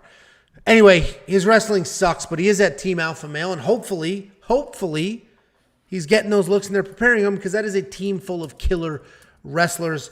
The reason Mike Davis is this favorite, the reason that he's my pick is because of the wrestling. Mike Davis can strike. He will not be the better striker, but he can strike. And Mike Davis can wrestle. I mentioned 5 takedowns in his last couple of fights, last 2 fights. And we just saw Mark DeCasey literally 11 takedowns. 11. And let's not forget, Viacheslav is taking this on short notice. It's a short notice fight. Did you say that this was moving to a catchweight as well? I didn't say anything of the sort. Don't you put words in my mouth. So anyway, Viacheslav, you want to put something in my mouth. What? Okay. A little bit of a Freudian slip there, Jacob. Anyway, Mike Davis is the pick. I do think these odds are very wide because if he does not get the takedowns, he's going to get lit up. Viacheslav is by far the better striker. It's not even close. So we just have to hope that Viacheslav's in shape. You're gonna disagree with that too? You're the absolute worst. What's your pick? You're the absolute worst. Go ahead. Is it my turn now? Yo, absolutely. First of all, I talked about earlier about some guys are dudes, right? And I honestly think Mike Davis is a dude. This guy is very, very well-rounded, dynamic striker, power, as Angel mentioned, can wrestle as well. But he's not really a wrestler. I mean, he can wrestle, but he's not really a wrestler. I've seen him get tired in third rounds of fights and mostly striking fights. So if he comes in versus Slava and tries to wrestle, he might be able to get those takedowns. I think Slava's takedown defense is a little bit better. It's only going to keep improving, right? It can't get any, I don't think, any worse. So it's going to keep getting improved. He's with Uriah. He's doing his thing. That's all he's got to work on, right? He's a fantastic striker. All he needs to work on is takedown defense, takedown defense, takedown defense. Mike Davis has good takedowns, but if he comes in with a heavy wrestling game plan, I don't think he's going to be able to do it over 3 rounds. And once they get back to the feet, Slava, as you mentioned, is the better striker. I don't think he's like a super better striker, but I think he definitely is a better striker in this matchup and could find the shots there against Mike Davis if he's getting desperate, if he's getting tired in those second and third rounds. So this comes down to, can Mike Davis get the takedowns? He probably can get them early, but can he sustain those takedowns through first, second, and third rounds like Mark was able to do? And I don't know if he's going to be able to do that. I think Mark knew that game plan coming in, but I think that Mike Davis comes in and tries to strike with this dude. Mike Davis is a guy that also is a very good striker, and he's a little bit more flashy. Mark had no issues being boring. He knew that. He had a game plan. He stuck to it, and hats off to him for doing it. Mike Davis is a guy that throws some shots, man. He's more of a flashy dude. I think he tries to stand with this guy, and I think he finds himself in some trouble doing it, whether it's earlier or later. So, with that said, not a popular pick. I'm going Slava, man. I'm going Slava. I think his takedowns let me word this correctly. I think he's able to make Mike Davis work enough on the takedowns that he might get a little bit tired, get a little bit loose with his hands on the feet, and that shot's going to be there. Slava's no joke on the feet, man. That dude is dangerous. 100% agree. He's by far. You said you don't think he's that much, but I think there's a giant gap between the two. I think if there's a striking scale, Slava's a 9.5 out of 10. I think Mike Davis is an 8. Yeah, I think there's a bigger gap. I think Mike Davis is a danger striker, but Slava's far more technical. It's not even close. An actual professional kickboxer with primo technique. So listen, I'm not going to hate on that pick. I think Mike Davis should not be a minus 170 favorite. He is the favorite, and he is my pick because of 2 things. The fact that he can wrestle, and we just saw what happened, and the fact that Viacheslav's stepping up on short notice. Those are the only 2 reasons. Full camp between the 2 of them, and if we didn't just see Borshchev get taken down 11 times in 15 minutes, he'd be the favorite. So this might be an overcorrection. This might literally be an overcorrection. Oh, shit, he got taken down 11 times. Uh-oh. So they might have actually overcorrected, but he's been taken down in every fight, not just that one fight. It's not like Mark DeCasey, every fight he's been taken down. He was just able to make it work even though he got taken down. So Mike Davis is a little tougher than the rest, and he can wrestle. That's why he's the favorite. That's why he's my pick. But minus 170 is pretty wide, and Viacheslav is very good. Yeah, I just think that the path to victory just seems so obvious. But if Slava's able to stuff that, I mean, if he stuffs that first takedown attempt, Mike Davis, I think his eyes are going to be like, oh shit, like this is bad news. Could be. No, well, and long layoff. I agree. Long layoff, which is never great, right? It takes a little while to get back to that rhythm. So we're split here, but this is another one of those fights. You're just going to see a pick on a sheet or whatever. But the reality is, Jacob and I's analysis of this fight is almost identical. It's almost identical analysis. We just got to a different conclusion. One of us is right, one of us is wrong. And I think everyone knows who that is. Yeah, I guess. Yeah, well, we'll find out. Anyway, 8,600 to 7,600. I think Mike Davis at 8,600 is a little overpriced because he's not going to knock out Slava. But if he gets 11 takedowns, I mean, you know, Mark DeCasey scored 10 million points in that fight. I mean, this could be a situation where they both score well, where Mike Davis gets 4 takedowns in the first round, you know, maybe 1 in the second round, and then Slava finds a second round finish. So Mike Davis, even in a, you know, getting finished, is scoring, you know, 40 or 50 points in a loss, you know. So it is one of those weird matchups to where I don't know if I'm going to trust Slava enough for the $7,600. I think the better value is probably Mike Davis. The path to victory is there. Well, and takedowns and control time are literally the other than a stoppage, are the 2 best ways to score points in DraftKings. And that, like you said, that's almost too obvious of a path to victory, especially after Viacheslav's last fight. And it's short notice. He hasn't been preparing for this. It's not like he was this whole time he knew he's been fighting Mike Davis. He stepped up on short notice. And Mike Davis' original opponent was Uros Medic, who is a pretty also good striker. a very good striker. Right. Yeah, so he's been prepared for a striker. Not super great, but and Uros will wrestle as well. So you got to imagine that almost hurts Slava a little bit because Uros will wrestle as well. So maybe Mike was working some wrestling already, so he's got a little bit more better conditioning. But we'll see. Yeah. Well, yeah. WeWantPicks.com/bets. Sign up with any one of our betting partners, make a deposit, and we will send you $50 as a thank you. And don't forget to become a premium member. It is only $10 a month. Go to WeWantPicks.com. At the top, click become a member. You get access to all of our bets the very minute we place them. You get all the raw notes, all the picks, Prize Picks plays, DraftKings player ranking, DraftKings ownership projections, a DraftKings lineup optimizer. It will literally build lineups for you with projected ownership and projected points scored. It's only $10 a month. WeWantPicks.com. At the top, click become a member. And let me just mention to somebody, because somebody mentioned in the live chat why I'm a fan of Ryan Hall. Listen, and this might be a 20, 30-minute tangent here, but stick with me a little bit. No, but Ryan Hall, and I know you're going to agree with me on this, Angelo, is got to be the toughest son of a bitch in the UFC. He literally enters the octagon for a fist fight, and he doesn't even know how to throw a punch. You know how big of balls, I've mentioned on live stream before, you know how big of balls it takes to get in a fist fight with somebody and you don't even know how to throw a punch? There is nobody tougher in the world than Ryan Hall. The guy doesn't even know how to throw a punch. He locks himself in a cage with another man who does. It's incredible. The toughest son of a bitch in the world. Next up, at UFC Vegas 61, we have John Sexy Mexi Castaneda taking on Daniel Santos. John Castaneda is 19-5 overall, 3-2 in his last 5, coming off the submission win over Miles Johns in February. Daniel Santos is 9-2 overall, 3-2 in his last 5, coming off a loss in his UFC debut. And John Castaneda is a really fun come-forward fighter. He's very well-rounded and sets an incredible pace. He loves coming forward with fast hands and then just shooting takedowns when he has the opening. He does not have a ton of power, but he makes up for that with forward pressure and a wide variety of strikes. His last fight was interesting, though, because in his post-fight speech, I mentioned this a few times, but it is pretty cool. In his post-fight speech, he basically told Michael Bisping, hey, I watched the fights back. I listened to your commentary. You said I need to string together more combinations, so that's exactly what I did.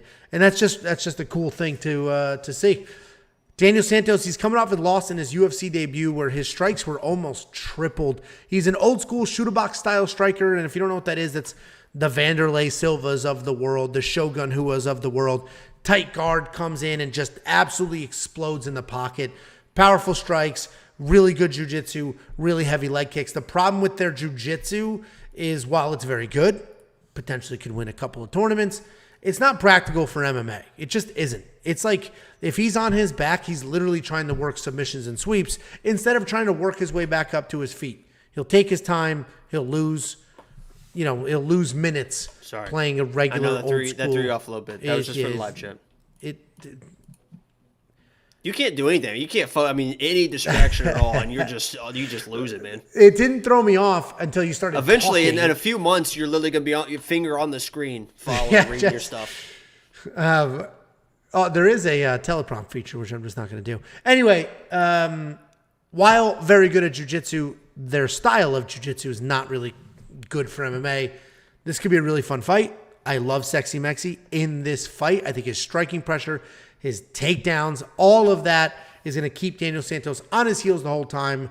Daniel's always going to be live for a finish because he is dangerous. But I think just like that Julio Arce fight, I think he has trouble finding a rhythm. So Castaneda is the pick. I think he's safe for parlays, and I think it's a really good matchup for him. What do you think?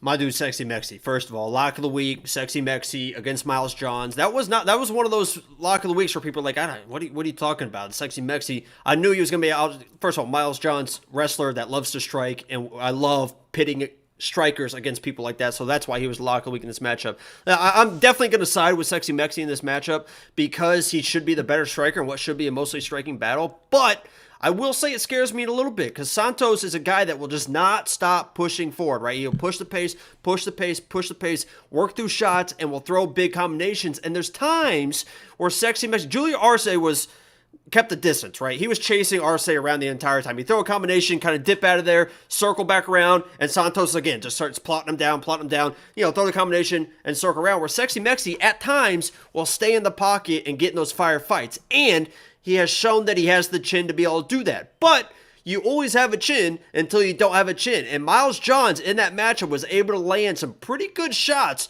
on Sexy Mexi. And it was one of those shots, a few of those boom shots, and he just kind of smiles and shakes off like, no, that didn't hurt me. If Santos is able to land those same shots, eventually your chin is going to give out. So that does worry me a little bit if Sexy Mexi is going to rely on toughness and getting a firefight in this matchup. I do not want phone booth fighting at all for Sexy Mexi. Take that Arce fight, copy, paste it, dance around, do your thing. You're the better striker in this matchup. Maybe mix in a takedown or two if you get in a little bit of trouble. I don't mind that at all. You're a good wrestler in your own right. I think this is a Sexy Mexi play all the way, but I don't want him testing his chin, man. This is the wrong guy to test your chin against. I think Santos comes in and looks a little bit better than he did against Arce. Cuts those corners a little bit. I almost said a little bit for some reason, but the pick is Sexy Mexi. Yeah, I hear you. Daniel Santos is obviously a dangerous guy, but Sexy Mexi's proven that he can just keep coming forward, stay tough. And even though Daniel Santos has done that as well, he's I just said I don't want him to be tough. I hear I don't want this to be a Sexy Mexi, oh, look how tough he is fight. I think he might lose if a tough fight. I want him to be like, oh, wow. I want Sexy Mexi in this fight. Sexy Mexi, if you're listening to this, Adrian Yanez. I want you to be Adrian Yanez. Keep yourself clean. Roll with shots. Get the fuck out of there. Counter shots. Sorry, we're not supposed to drop the F bar. When I talk about Adrian Yanez, when I talk about Adrian Yanez, I get a little bit fired up. That's how you got to fight, man. $8,800 in DraftKings, I think he's worth it. I'm confident in Sexy Mexi. I think Daniel Santos is very good. I think I picked him in his UFC debut, and I was obviously wrong. And it was his UFC debut, and he was gun shy, and he's going to come out here looking as good as we all thought he was going into his last fight. But I think Sexy Mexi is a proven entity at this point. And I think their aggression eliminates, or whatever it is, cancel each other's out. And then what do you go to then? Oh my God. The technique. I think John Castaneda. A stroke happened live on screen. I think John Castaneda has the better technique. And then you go to the grappling. John Castaneda has the better wrestling. And I already mentioned Daniel Santos. He's accomplished jiu-jitsu, but that shoot-a-box jiu-jitsu does not work in MMA. So I got to go with Castaneda here at $8,800. Charles Oliveira. I think the $8,800 is worth it. The champ has a name, and his name. I'll be honest with you. If Sexy Mexi didn't have the wrestling in his back pocket, I would be a little bit cautious on this fight, but I do like the fact that if he starts getting in a little bit of trouble, he can go to the wrestling. So I think it's I don't know if I love the $8,800, but multi lineups, I think he's definitely got to be in something. Yeah, and I don't think this fight goes the distance. I do think there's potentially a stoppage here somewhere. They are both tough, man. They are both very, very tough, and it is a 2.5 line. So I'm not 100% sold on that, but I do think I think they're going to go at it. Is my overall point is where I'm going. Where I think there could potentially be a stoppage, but I still think they'll get past the 61, get past the 50. So I'm pretty confident in that. So I love that. I love the more and more on that. All you need to do is go to wewantpicks.com/MKF. You sign up. They will instantly match your deposit. Take that free deposit match money and play the more on this strike line. You can triple it. You can 5 times, 10 times, even 20 times that money when you start stringing these together. wewantpicks.com/MKF. And if you want $50 for free, go to wewantpicks.com/bets. Sign up with any one of our betting partners, make a deposit, and I will send you $50 as a thank you. What are you doing? Absolute. Looks like I'm rubbing your nipples. Oh my God. Next up at UFC Vegas 61, we have Sodiq Yusuff taking on Don Shainis. Sodiq Yusuff, 12-2 overall, 4-1 in his last 5, coming off the win over Bruce Leroy about 6 months ago. Don Shainis is 13-3 overall, 5-0 in his last 5, and he is making his UFC debut. Sodiq Yusuff is a fantastic striker. He's got a ton of power, incredible speed, and a wide variety of attacks. His fights against Mike Davis might be the greatest Contender Series fight of all time. And it was cool because he showcased his diversity in that fight and everything that he can do. He's 6-1 in the UFC, and he has outstruck every single opponent, including Arnold Allen in that loss. He has decent takedown defense at 68%, but solid enough get-up game that you're not just going to be able to take him down and hold him down for 3 rounds. Don Shainis is stepping up on short notice, which is not good in this fight. And that was after Sodiq Yusuff's original opponent dropped, and the original fight was canceled on a different card and rescheduled. So it is not as if Sodiq has been on this card with this date for that long either. So while it's not necessarily short notice for him, he's sort of suffering from the same last-minute mix-up here. He's a Northeast guy. He's seriously injured himself back in the day. There's a whole YouTube documentary on Don Shainis and that neck injury. But he recovered, came back, and worked his way up the ranks. He's a well-rounded guy. He's going to bomb away on his feet, grapple on the ground. He's very tough, and he's always going to be coming forward. He doesn't really initiate offensive takedowns, but he does a really good job catching kicks and then working takedowns from scrambles and things like that. Obviously, I got to go with Sodiq Yusuff here. These odds, minus 1,100, is... I don't think anybody should be a minus 1,100 favorite. Those are like Khamzat Chimaev versus Nate Diaz odds. I do think Yusuff wins. I think he can, sort of blast away and knock out Don Shainis. But the reality is, Don Shainis is a pretty tough guy. Jacob's going to tell you he's chinny, but he's a tough guy. And, it's not insane that he could survive an early onslaught and just keep coming and then wear down and catch Sodiq off guard. I don't see it happening. Sodiq is the pick, but those odds are insane. I'm not putting him in any parlays or anything like that. Go ahead. Tell us how awful Don Shainis is. What a joke. No, this is going to sound like your Tyson Pedro. There's no way he should be, and just absolutely starches Harry Hunt. I picked Tyson Pedro to win. I just said the odds were wide. Man, that's what I just said. Right, just wanted to clarify. I just wanted to clarify. All right. I get it. No, I apologize. Don's not very good. All right, well, that's okay. His last fight was versus 7-7 dude, and he almost got dropped and finished in the opening 20 seconds of that fight. 3 fights ago, he's fighting a dude that I didn't even know this existed. Jay Ellis, 16 and 106. Have you ever heard of that guy before in your life? His record is 6. Look up Jay Ellis right now. 16 and 106 losses, 32 TKO losses, 69 submission losses. That's who he was fighting 2 fights ago, and now he's fighting Sodiq Yusuff. Get the fuck out of here. This dude is getting destroyed. Sodiq can do whatever he wants. It's going to be a first-round finish. Easy peasy, lemon squeezy. Get it done, Sodiq. DraftKings. The whole 9 yards. Yeah, I'm with you. It's $9,500 in DraftKings for sure.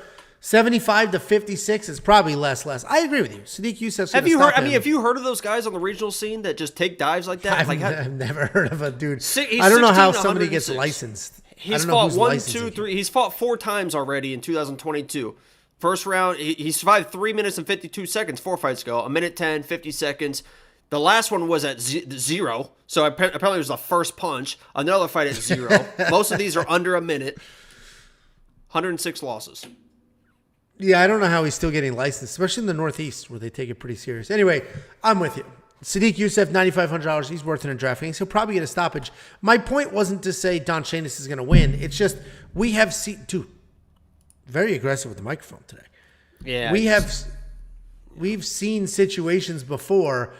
Didn't Matt Schnell? Granted, I'm not comparing Don Shainis to Matt Schnell. Didn't we just see Matt Schnell almost get murdered by Sumerderji, somehow survive? And then make something happen. We just saw the exact same thing happen with Chidi Jacquani, Gregory Rodriguez. Just like a hedge on like a weird. It's not. I don't. It's, Jesus Christ. My point is, we've seen crazy shit like this happen. Sodiq Yusuff, no, we haven't. $9,500 is worth it in DraftKings. Minus 1,100. I don't think that those are crazy odds. I wouldn't spend it. And Monkey Knife Fight, definitely less because I think there's a stoppage. I will say I found great value on this card. I agree. I'm not going to lay $1,100 to win $100 on Sodiq Yusuff, but I think there is value in this fight, and I found it for our premium members. Go to WeWantPicks.com. Become a premium member. You can play along with me. Damn my bet. We're going to win millions. Asterisk, we might not win millions, but become a premium member. Yeah, you did the Sodiq Yusuff bet, or the bet that you have on this fight. I was surprised. You got some decent odds on that. And they're premium hanging around right now. I don't think they're going to hang around for much longer, but they're hanging around a little bit. It's plus money. I'll tell you, it's plus money, guys. But this is what happens every week. Contender Series is over. Monday Night Football is over. And now people come to this, do their research here, and start placing their bets here. The bets Kim, take off. What's going on? Hey, how you doing? Now, basically. So, anyway. Premium members, you got to see that bet early. It's still plus money, I believe, and it won't be for long. If you're not a premium member, go to WeWantPicks.com. At the top, click Become a Member. It's freaking $10 a month. It's starting to move. If this one bet hits, your units could be $10, and you still paid for a couple months worth of membership. If your unit's $100, you pay for a freaking year's worth of membership hitting one bet. WeWantPicks.com. Click Become a Member at the top. Next up at UFC Vegas 61, we have Raoni Barcelos taking on Trevin Jones. Raoni Barcelos is 16-3 overall, 3-2 in his last 5, and he is riding back-to-back losses. Trevin Jones is 13-8 overall, 2-1-2 in his last 5, coming off back-to-back losses as well. Raoni Barcelos, I'm very high on him, and I have been for a while now. He's an incredibly well-rounded fighter. He's fantastic. He has great low leg kicks, very good BJJ. He hits hard and has very good wrestling offense as well as defense. Timur Valiev was 0 for 6 in takedown attempts against Raoni, and Raoni was dropped twice in that fight. Dropped him twice in that fight. Raoni Barcelos, honestly, I think he's the real deal. He's coming off. What concerns me is not that Timur Valiev lost, because a lot of people think he won that fight. He dropped Timur twice, defended every single takedown. What concerns me is his last loss. He should not have lost to Victor Henry. That's not a good loss. That's a surprising loss to me. The consensus was, I think everybody was saying that Raoni Barcelos is going to dominate that fight, and he did not. Trevin Jones is a fun striker with tons of power. He throws everything with 100% and bad intentions. He's not the most technical striker, but he doesn't always need to be, because he also has a BJJ black belt, and he can grapple. He fell in love with his own power, and that's what he does now, right? He's a striker and looks for that power. He's coming off that loss to Bajarat, where it was a very typical Trevin Jones fight. He was gun shy. He tried to wrestle, but his shots were sloppy. I love Raoni in this matchup. I have a money line bet on him. The premium members have seen that for a while now. The line on this fight is all over the place. Was 195, minus 195, minus 220, now minus 140. It's bouncing all over. I imagine Raoni Barcelos is going to close as a even bigger I think he's going to be a pretty good sized favorite come fight night because he's just a much better fighter. Overall, I like him here. I think he's more technical. I think he's faster. I think he's more well-rounded. And I think he can win this fight anywhere he wants to. Certainly, Trevin Jones is going to have power, but Hani has proven to have a solid chin. So I like Hani Barcelos here. I have that money line bet. If you want a tail and you're a premium member, you saw it early. We'll see what the lines close at and if it was worth getting early or not. What do you think, Jakey boy? Yeah, I don't know if you should listen to me on this breakdown or you shouldn't listen to me on this breakdown because I'm going a little bit opposite of what people probably think in this matchup. And even when I say it out loud, I might even change my mind as I'm saying it. But first of all, let's get this one thing straight. Trevin Jones is a much better fighter than a 13-8 record. Now, I know that he has a lot of wins that are split decisions, but he has a lot of losses that are split decisions as well. When you watch this guy fight, the reason why he has so many split decisions in general is this guy doesn't do anything. I mean, when he is fighting, it is just feint, wait, and he loses fights because of that. But when he actually fights and he actually throws combinations, the guy's a very good striker. Underrated grappler. He started off his jiu-jitsu.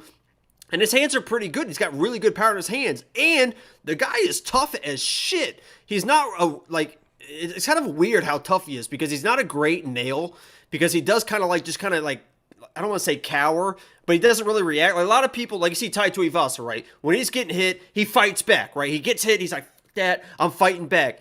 Trevin Jones is one of those guys just kind of hangs against a fence and he's just kind of eating shots, but he can't put him away. I mean, nobody can put him away. You saw that Timur fight. He was pretty much down and out with the body shots versus Timur, but was able to survive, just kind of biding his time, wasn't fighting back, was able to get to the second round of that fight, and was able to finish Timur.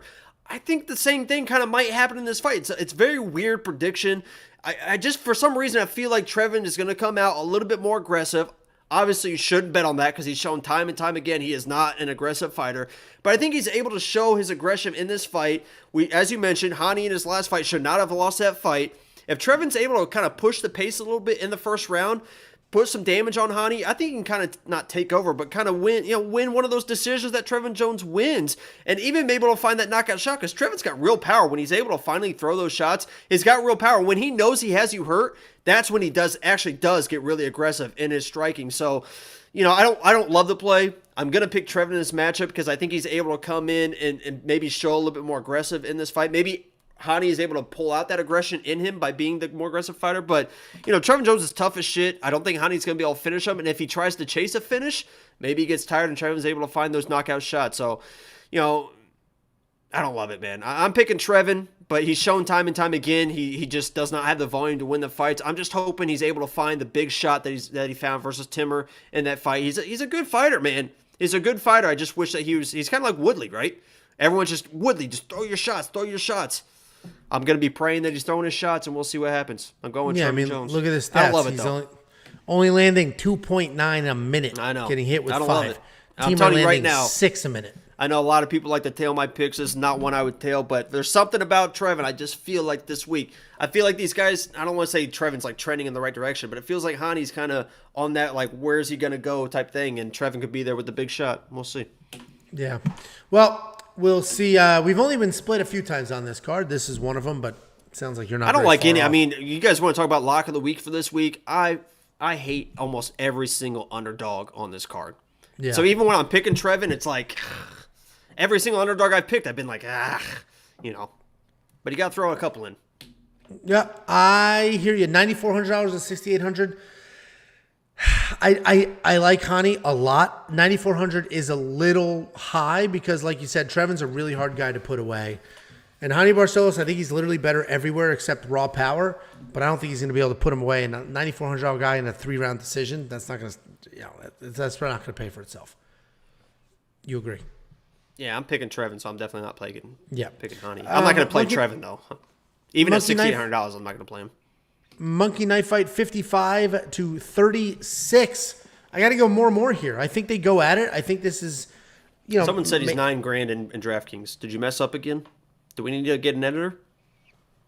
I may have messed up. You getting enough sleep? No, never. How's that diet going? You're looking good. Maybe You're glowing. Maybe he's $9,000. Even at $9,000. How much weight he lost? All right, so it is $9,000 to $7,200. Anyway, Monkey Knife Fight strike line 55 to 36. I think the more and more is solid. I think they go at it. I think it's a longer fight. Trevin at 36 is actually probably the problem. He's so freaking low volume. But I 36 is a very, very low number. That is very.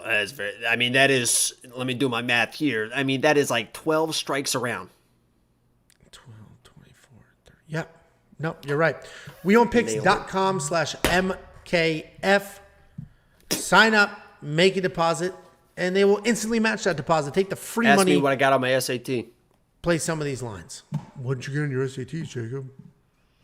That was more than anyone in this chat, I'll tell you that. Okay. No, Jacob's so smart. That's why he's the co-host. What a clown. I mean, I can be the host if I want to. I bet you could. Next up, at UFC Vegas 61, we have the co-main event of the evening. We have Randy Brown taking on Francisco Trinaldo. Randy Brown at 15-4 overall. What are you laughing at? I just me shit on you for being a co-host of my show. I don't know why that. Wow. Well, that's so funny, guys. Look at everyone laughing in the chat. Wow. It takes a minute. The chat's delayed. Oh, there it is. See, Randy Brown's 15-4 overall, 4-1 in his last 5, riding a 3-fight win streak. Francisco Trinaldo, 28-8 overall, 4-1 in his last 5, and somehow showing no signs of aging. Randy Brown's a really good striker. He uses his range really well. He's very, very tall for this weight class, and he takes advantage of that. He has nice long jabs and kicks that'll keep you at bay. When he's ready, then he'll use his speed and initiate some of those solid boxing exchanges. He's got nice trip and Uchimata takedowns from those close clinch tie-ups. And then on the mat, he's got some solid jiu-jitsu. He's a really good fighter, a lot of fun to watch. And he's coming off that win over Chaos Williams, where he did survive being knocked down, but he was able to put it together and just be the overall more fluid striker to get that nod. Francisco Trinaldo is 44 years old. He's not even the oldest guy on this card, but he's very, very old to be in fistfights. And that's always a red flag, but he hasn't really shown signs of aging yet. He's coming back after solid wins over Dwight Grant and Danny Roberts. And style-wise, Francisco's got solid wrestling. He's strong as hell. He's legit good everywhere. His striking isn't really technical, but he's got some decent power. He knocked out Jai Herbert flat in 42 years old. He went 0 for 1 in takedown attempts against Danny Roberts, but he was able to more than double his strikes. So basically just showing Francisco Trinaldo can adapt inside of fights. We've made a good amount of money here betting on Francisco Trinaldo. I don't think I've ever gotten one of his fights wrong because we faded him against Salikov, but this feels like a trap if you're on the Trinaldo side. Like, I love Randy. I'm worried that it's too obvious that that he's going to win this fight, but I really do think that Trinaldo is going to start to show his age here. I think Randy's too fast, too long, too dangerous everywhere. Trinaldo's not just going to be able to bully his way forward and outmuscle his way to a win. I think Randy Brown's a little too good here. Passing of a torch. I like Randy. He's probably safe for parlays. Minus 320 money line. I don't know if that's a little rich for my blood, but I do think Randy Brown gets this done, and he's just shown us how talented he actually is. What do you think, Jakey boy? I think Randy Brown is very, very overrated. I honestly think he's very overrated. He's got the knockouts. He does what he does, and he looks good doing it. But the guy does stupid shit, man, and he does stupid shit a lot. When you watch him fight, he does. I mean, when I say stupid shit, and Chaos caught him early when he was trying to do stupid shit. I mean, he does like spinning stuff, jumping stuff, throws the wild stuff. If he comes in and thinks that this is just going to be a cakewalk, and this reminds me of the Chidi Gregory fight, right? I think Chidi came into that fight and thought, I'm just going to put this guy away. I'm just going to do what I do. My length, not going to be an issue versus guy that looks like he's old. Obviously, Gregory is not old, but looks like he's old. Put this old guy away, knock him out. And we saw what happened in that fight. The old guy, the guy that wasn't supposed to win came back, showed his toughness. And obviously that fight was tough or closer skill-wise than this. Yeah. And Trinaldo is 44 years old. So I'm not saying that this is a close fight in that regard. But if Randy Brown comes in and thinks it's going to be a cakewalk, he's in some big trouble. This is a guy, Trinaldo, never been finished, always marching forward, and has power in his hands. And he's shown that even at his old age that Angelo mentioned, at 42 years old. So, when people start mentioning that Randy's a lock and that he's a parlay piece and stuff, I'm looking at his fights and I'm thinking, why? Why is this? What about Randy Brown, except for Trinaldo being 44 years old, tells me that he's going to come through and just run over this dude? And maybe he will, and he should at the odds that he has, right? I mean, he's probably going to balloon to maybe a minus 400 by the time the fight starts. But why not watch this guy fight, man? He's fun to watch. He is a good fighter, but he does some stupid shit, man. And if you do some stupid shit at the wrong time against Trinaldo, you're going to get hit, and we've seen Randy Brown get dropped. He's not invincible. He got dropped in his last fight versus Chaos. He survived. He won. But you can't just keep getting caught doing stupid shit, man. So my pick is going to be Randy Brown, but I'll be honest. This is another one of those picks. If Francisco Trinaldo was 38 years old, I'm picking Trinaldo in this fight. But he is 44. Eventually, I think he's going to get knocked out. It might be this fight. I'm not putting Randy Brown in a fucking parlay. Oh, see, I think Randy Brown is safe for parlays. I completely disagree with you there. The reality is, yeah, he got knocked down by Chaos Williams. Knocked down, not out. He still won that fight. Francisco Trinaldo doesn't hit like Chaos Williams. It's not even close. Not even close. He's not even fast. Francisco Trinaldo is tough. He's strong. He comes forward, and he's busy. He's not particularly fast. He's not even very technical. He's just gritty and tough. I think the Chidi fight, comparison-wise, it's a decent comparison because Randy may come out thinking he's going to beat the brakes off Francisco. Oh, he's going to think that. He's a very confident guy. And he should. I'm not saying that he's going to lose this fight. Yeah. I'm picking Randy Brown. He should absolutely dominate a 44-year-old man that he's better than. I mean, he absolutely should dominate the fight. I'm just saying he's got to be careful, man. Well, and that's the thing. I think he's literally better everywhere. The only issue I could see is if he's convinced he's going to get a stoppage, doesn't get the stoppage, then gets frustrated, then all of a sudden he's getting pushed around. But the Chaos Williams fight, yes, he was dropped, which is not good. What was good is we got to see him just come back from that. He came back from it, he shook it off, and then he ended up winning that fight, right? He didn't let it break him. He didn't quit. Coming back for something like that is pretty big. So all of that being said, I'm very confident in Randy Brown here. $9,300. I'll have to look at my lineup because, it's a lot of money to spend. I do think he wins. I do think Francisco's going to look old in this fight, especially because Randy fights like a young guy. He fights fast. He fights loose. So I think it's really going to make Francisco look old.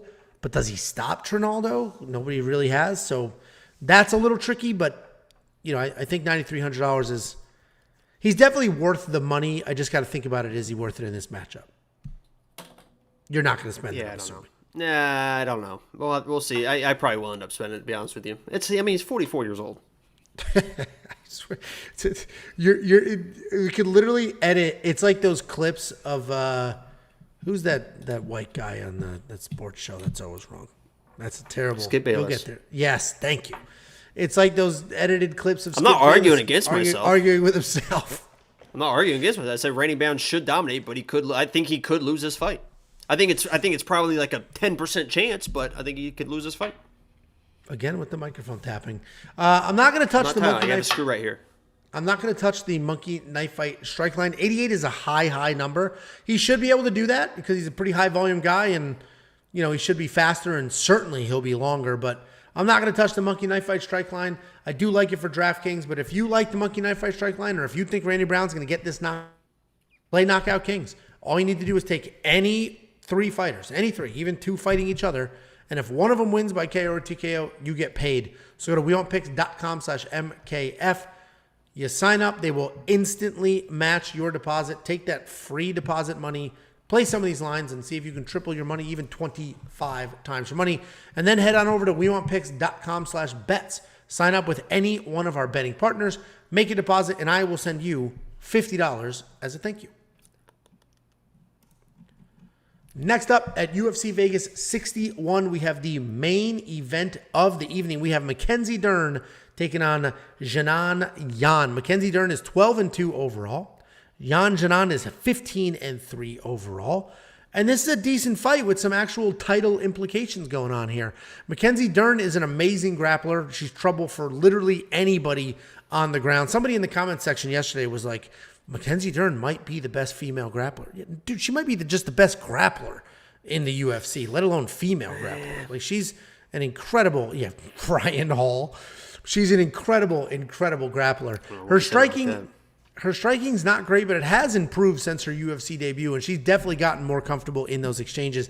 The issue is sometimes she's gotten too comfortable, where she's just going to come forward, throwing tons of punches and not even really looking for takedowns, which she needs to do. The problem, though, is even if she's looking for takedowns, odds are she's not really going to get one because she might have the worst takedown accuracy in the UFC at 9%. I mean, that's just absolute crap, and I know you're expecting me to go on some wild rant screaming and yelling about A, her fake accent is absurd, B, 9% takedown defense or offense is when you're that good on the ground. I'm so good at jiu-jitsu. Like, you're that good on the ground and only 9% of the time can you get it there on your own. That's really bad. Anyway, she did prove in her last fight she doesn't need to get the takedowns. In that fight against Tecia Torres, she was threatening submissions without being on the ground. And, Mackenzie Dern, very well-rounded, or at least becoming more well-rounded. She's proven her striking has evolved. But most importantly, she's proven how ridiculously tough that she is. She will just take a beating, continue to come forward. She doesn't look away from punches. And she's really tough, and she hangs in those fights. Yan Xiaonan is a very good boxer with well-timed strikes. She's got really clean technique, but she does not shy away from a dirty fight, and she is willing to bang it out. Outside of her 2 UFC losses, which were to Carla Esparza and Marina Rodriguez, so 2 very good fighters, she's had a pretty dominant run in the UFC. She's beaten Claudia Gadeja, Karolina Kowalkiewicz, and Angela Hill. For the most part, she keeps fights standing, and she outstrikes her way to a decision. But we did see her get 5 of her own takedowns against Karolina and 2 against Marina earlier this year. Here's the thing. We all know I hate Mackenzie Dern's wrestling, the fact that she doesn't really have it. I hate it. 9% takedown accuracy is a legitimate embarrassment. Like, she cannot be proud of that statistic. I'll never understand how you can be that good on the ground and have no clue to get it there. But that being said, she has shown genuine striking technique. She's shown that she doesn't even really need the takedown to threaten submissions. And her submission game is so scary that Tecia Torres, for example, all she did was train takedown defense. That's all she did. And that's why she lost that fight. And Yan Xiaonan might be doing the same thing here, just training takedown defense. So the reality is Yan Xiaonan can win this fight by dancing around, throwing jabs, being the better striker. Mackenzie Dern has proven that she doesn't care. She'll take the beating in the face, continue to come forward, continue to look for the win. She's got 5 rounds to try to get it to the ground, 5 rounds to threaten even while on her feet. I think Mackenzie Dern wins this fight. I'm pretty confident in that. But Yan Xiaonan does have a path, right? Just stay on your feet and dance because she'll be the far better striker. What do you think, Jakey boy? Yeah, first of all, you have to give credit to Mackenzie Dern because a lot of those just unbelievable jiu-jitsu people, they just say, okay, I'm very good at jiu-jitsu. That's what I'll do, and that's how I'll win fights, where Mackenzie has actually tried to improve stuff that she's not good at. She came in, was not a good striker. Now, as you mentioned, is a capable striker.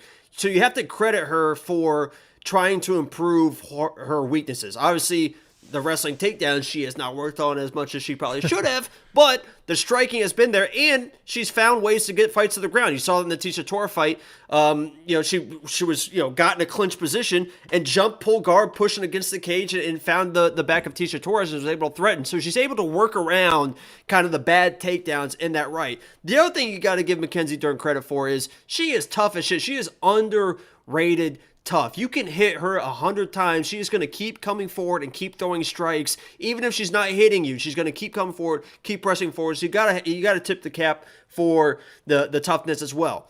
But when I look at this fight, Mackenzie Dern being a minus 230 favorite, whatever she is, seems crazy to me. I think this is a absolute pick'em fight because if this fight does not get to the ground, this fight never sees the ground at all, Yan should dominate. I mean, she should absolutely dominate this fight with the striking. And we've seen time and time before, if Mackenzie cannot get fights to the ground. She just cannot get fights to the ground. And I mean, I know a lot of people are going to be looking at, oh, well, Carla Esparza took Jan down, so all Mackenzie has to do is just take her down. No, if that's a bad Carla comparison. Esparza was shooting wrestling single leg takedowns as a wrestler, explosive takedowns, and was a wrestler controlling her on the ground, Mackenzie Dern is not going to shoot takedowns like that. If you watch that Tecia Torres fight, early on, she was trying to take down Tecia Torres. It's literally just running with her head down, like at someone's leg, like trying to like just grab a leg. It's awful. She's not gonna be able to get Jan to the ground unless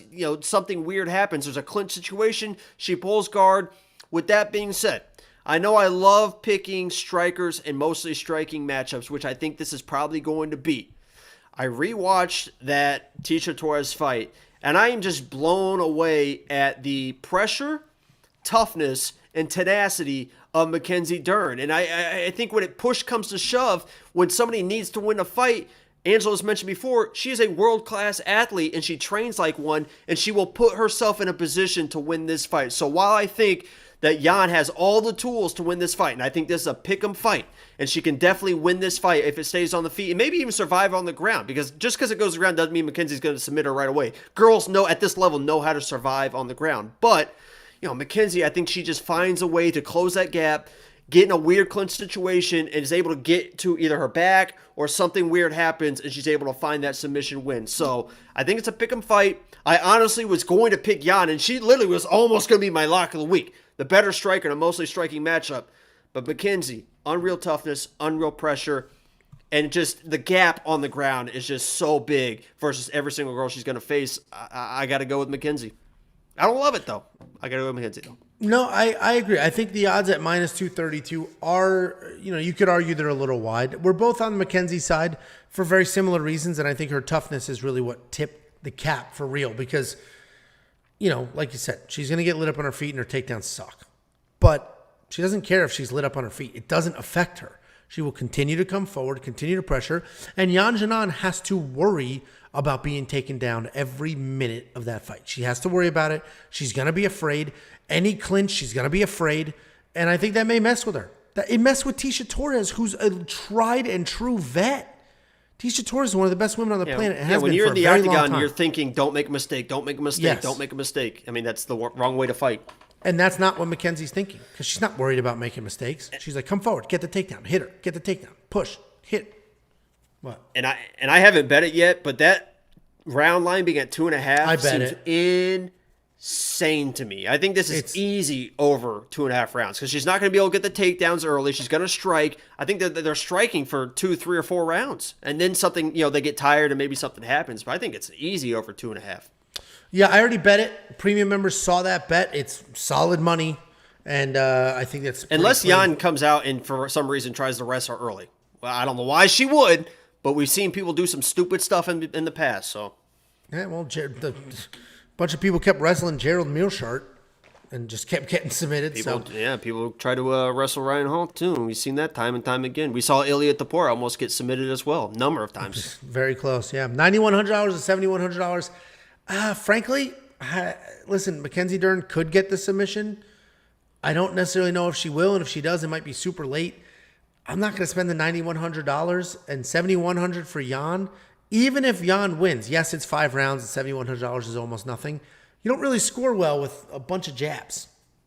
I think that's actually pretty good value. I think that how much are you going to score with it? But with 5 rounds of jabs. I mean, Mackenzie's going to keep pressing forward, and she's going to throw. I mean, she could land 170 strikes in this matchup versus Mackenzie because Mackenzie's going to keep coming forward, and she's going to be. I mean, she's not moving her head. You know what I mean? She's just coming straight forward on the line, and then she's going to strike. Mackenzie's going to be all busted up. I think even if she's finished late, she could still score, 70, 80 points. Yeah, I mean, I'm probably not going to touch it. I definitely understand what you're saying here. Like, right, if you think this is a closer fight than the odds, and you're getting it at $7,100, great value. Personally, not for me.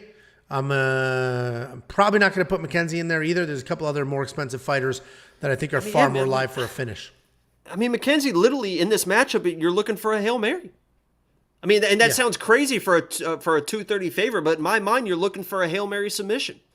And she's good enough to do it, but Jesus Christ. I mean, that's asking a lot. I'm with you guys. But anyway, I think the safest bet here is the over on rounds. And if you are a premium member, you saw that. You saw it at WeWantPicks.com. Placed it when those lines dropped. They've already moved. They're going to continue to move because I am very surprised they set it at 2.5. And, frankly, that just thinks that the odds say that Mackenzie Dern wins by submission in under 2.5 rounds, which is crazy. I do not think that's what happens.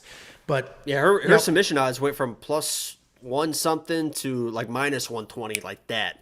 Just to win by submission is minus money. It's crazy. Yeah. Well, guys, become a member. WeWantPicks.com. At the top, click become a member. It's $10 a month. It's $10 a month. And like the stream before you go. Like the stream. I can't emphasize enough how much you actually get for that $10. It's insane. WeWantPicks.com. At the top, click become a member. And it has an optimizer. There's a DraftKings optimizer. It will build lineups for you. It will have the projected ownership. It will have the projected points scored. You click a few buttons, bing, bang, boom. Here's one lineup. Here's 150 lineups. And don't forget, WeWantPicks.com/bets. Sign up with any one of our betting partners. Make a deposit, and I'll send you $50 as a thank you. That's the breakdown, guys. Like, comment, do all the things. Thank you so much. Join our free Discord. The Discord is 100% free. If you're a premium member, you have access to the premium channel, so you get alerts to your phones. But the rest of it is free. So join the Discord. And it's going wild 24 hours a day these days. I might have to kick some people out because this is getting a little ridiculous. Anyway, it's busy. Tons of great content. Tons of great bets. It's 100% See you guys. I'll free. be live Thursday. Probably. Oh my God, we got a 10 spot. You guys deserve all the best, greatest UFC channel on earth. And if you guys listen to Revenant, he's in the chat telling you that premium membership is worth it every single week. We love Revenant. We appreciate that 10 spot. Thank you very much. That is genuinely appreciated. Guys, thank you so much. That's the breakdown. We'll see you later this week. Watch Jacob live on Thursday. We'll do more stuff on Friday and then again Saturday. And we'll see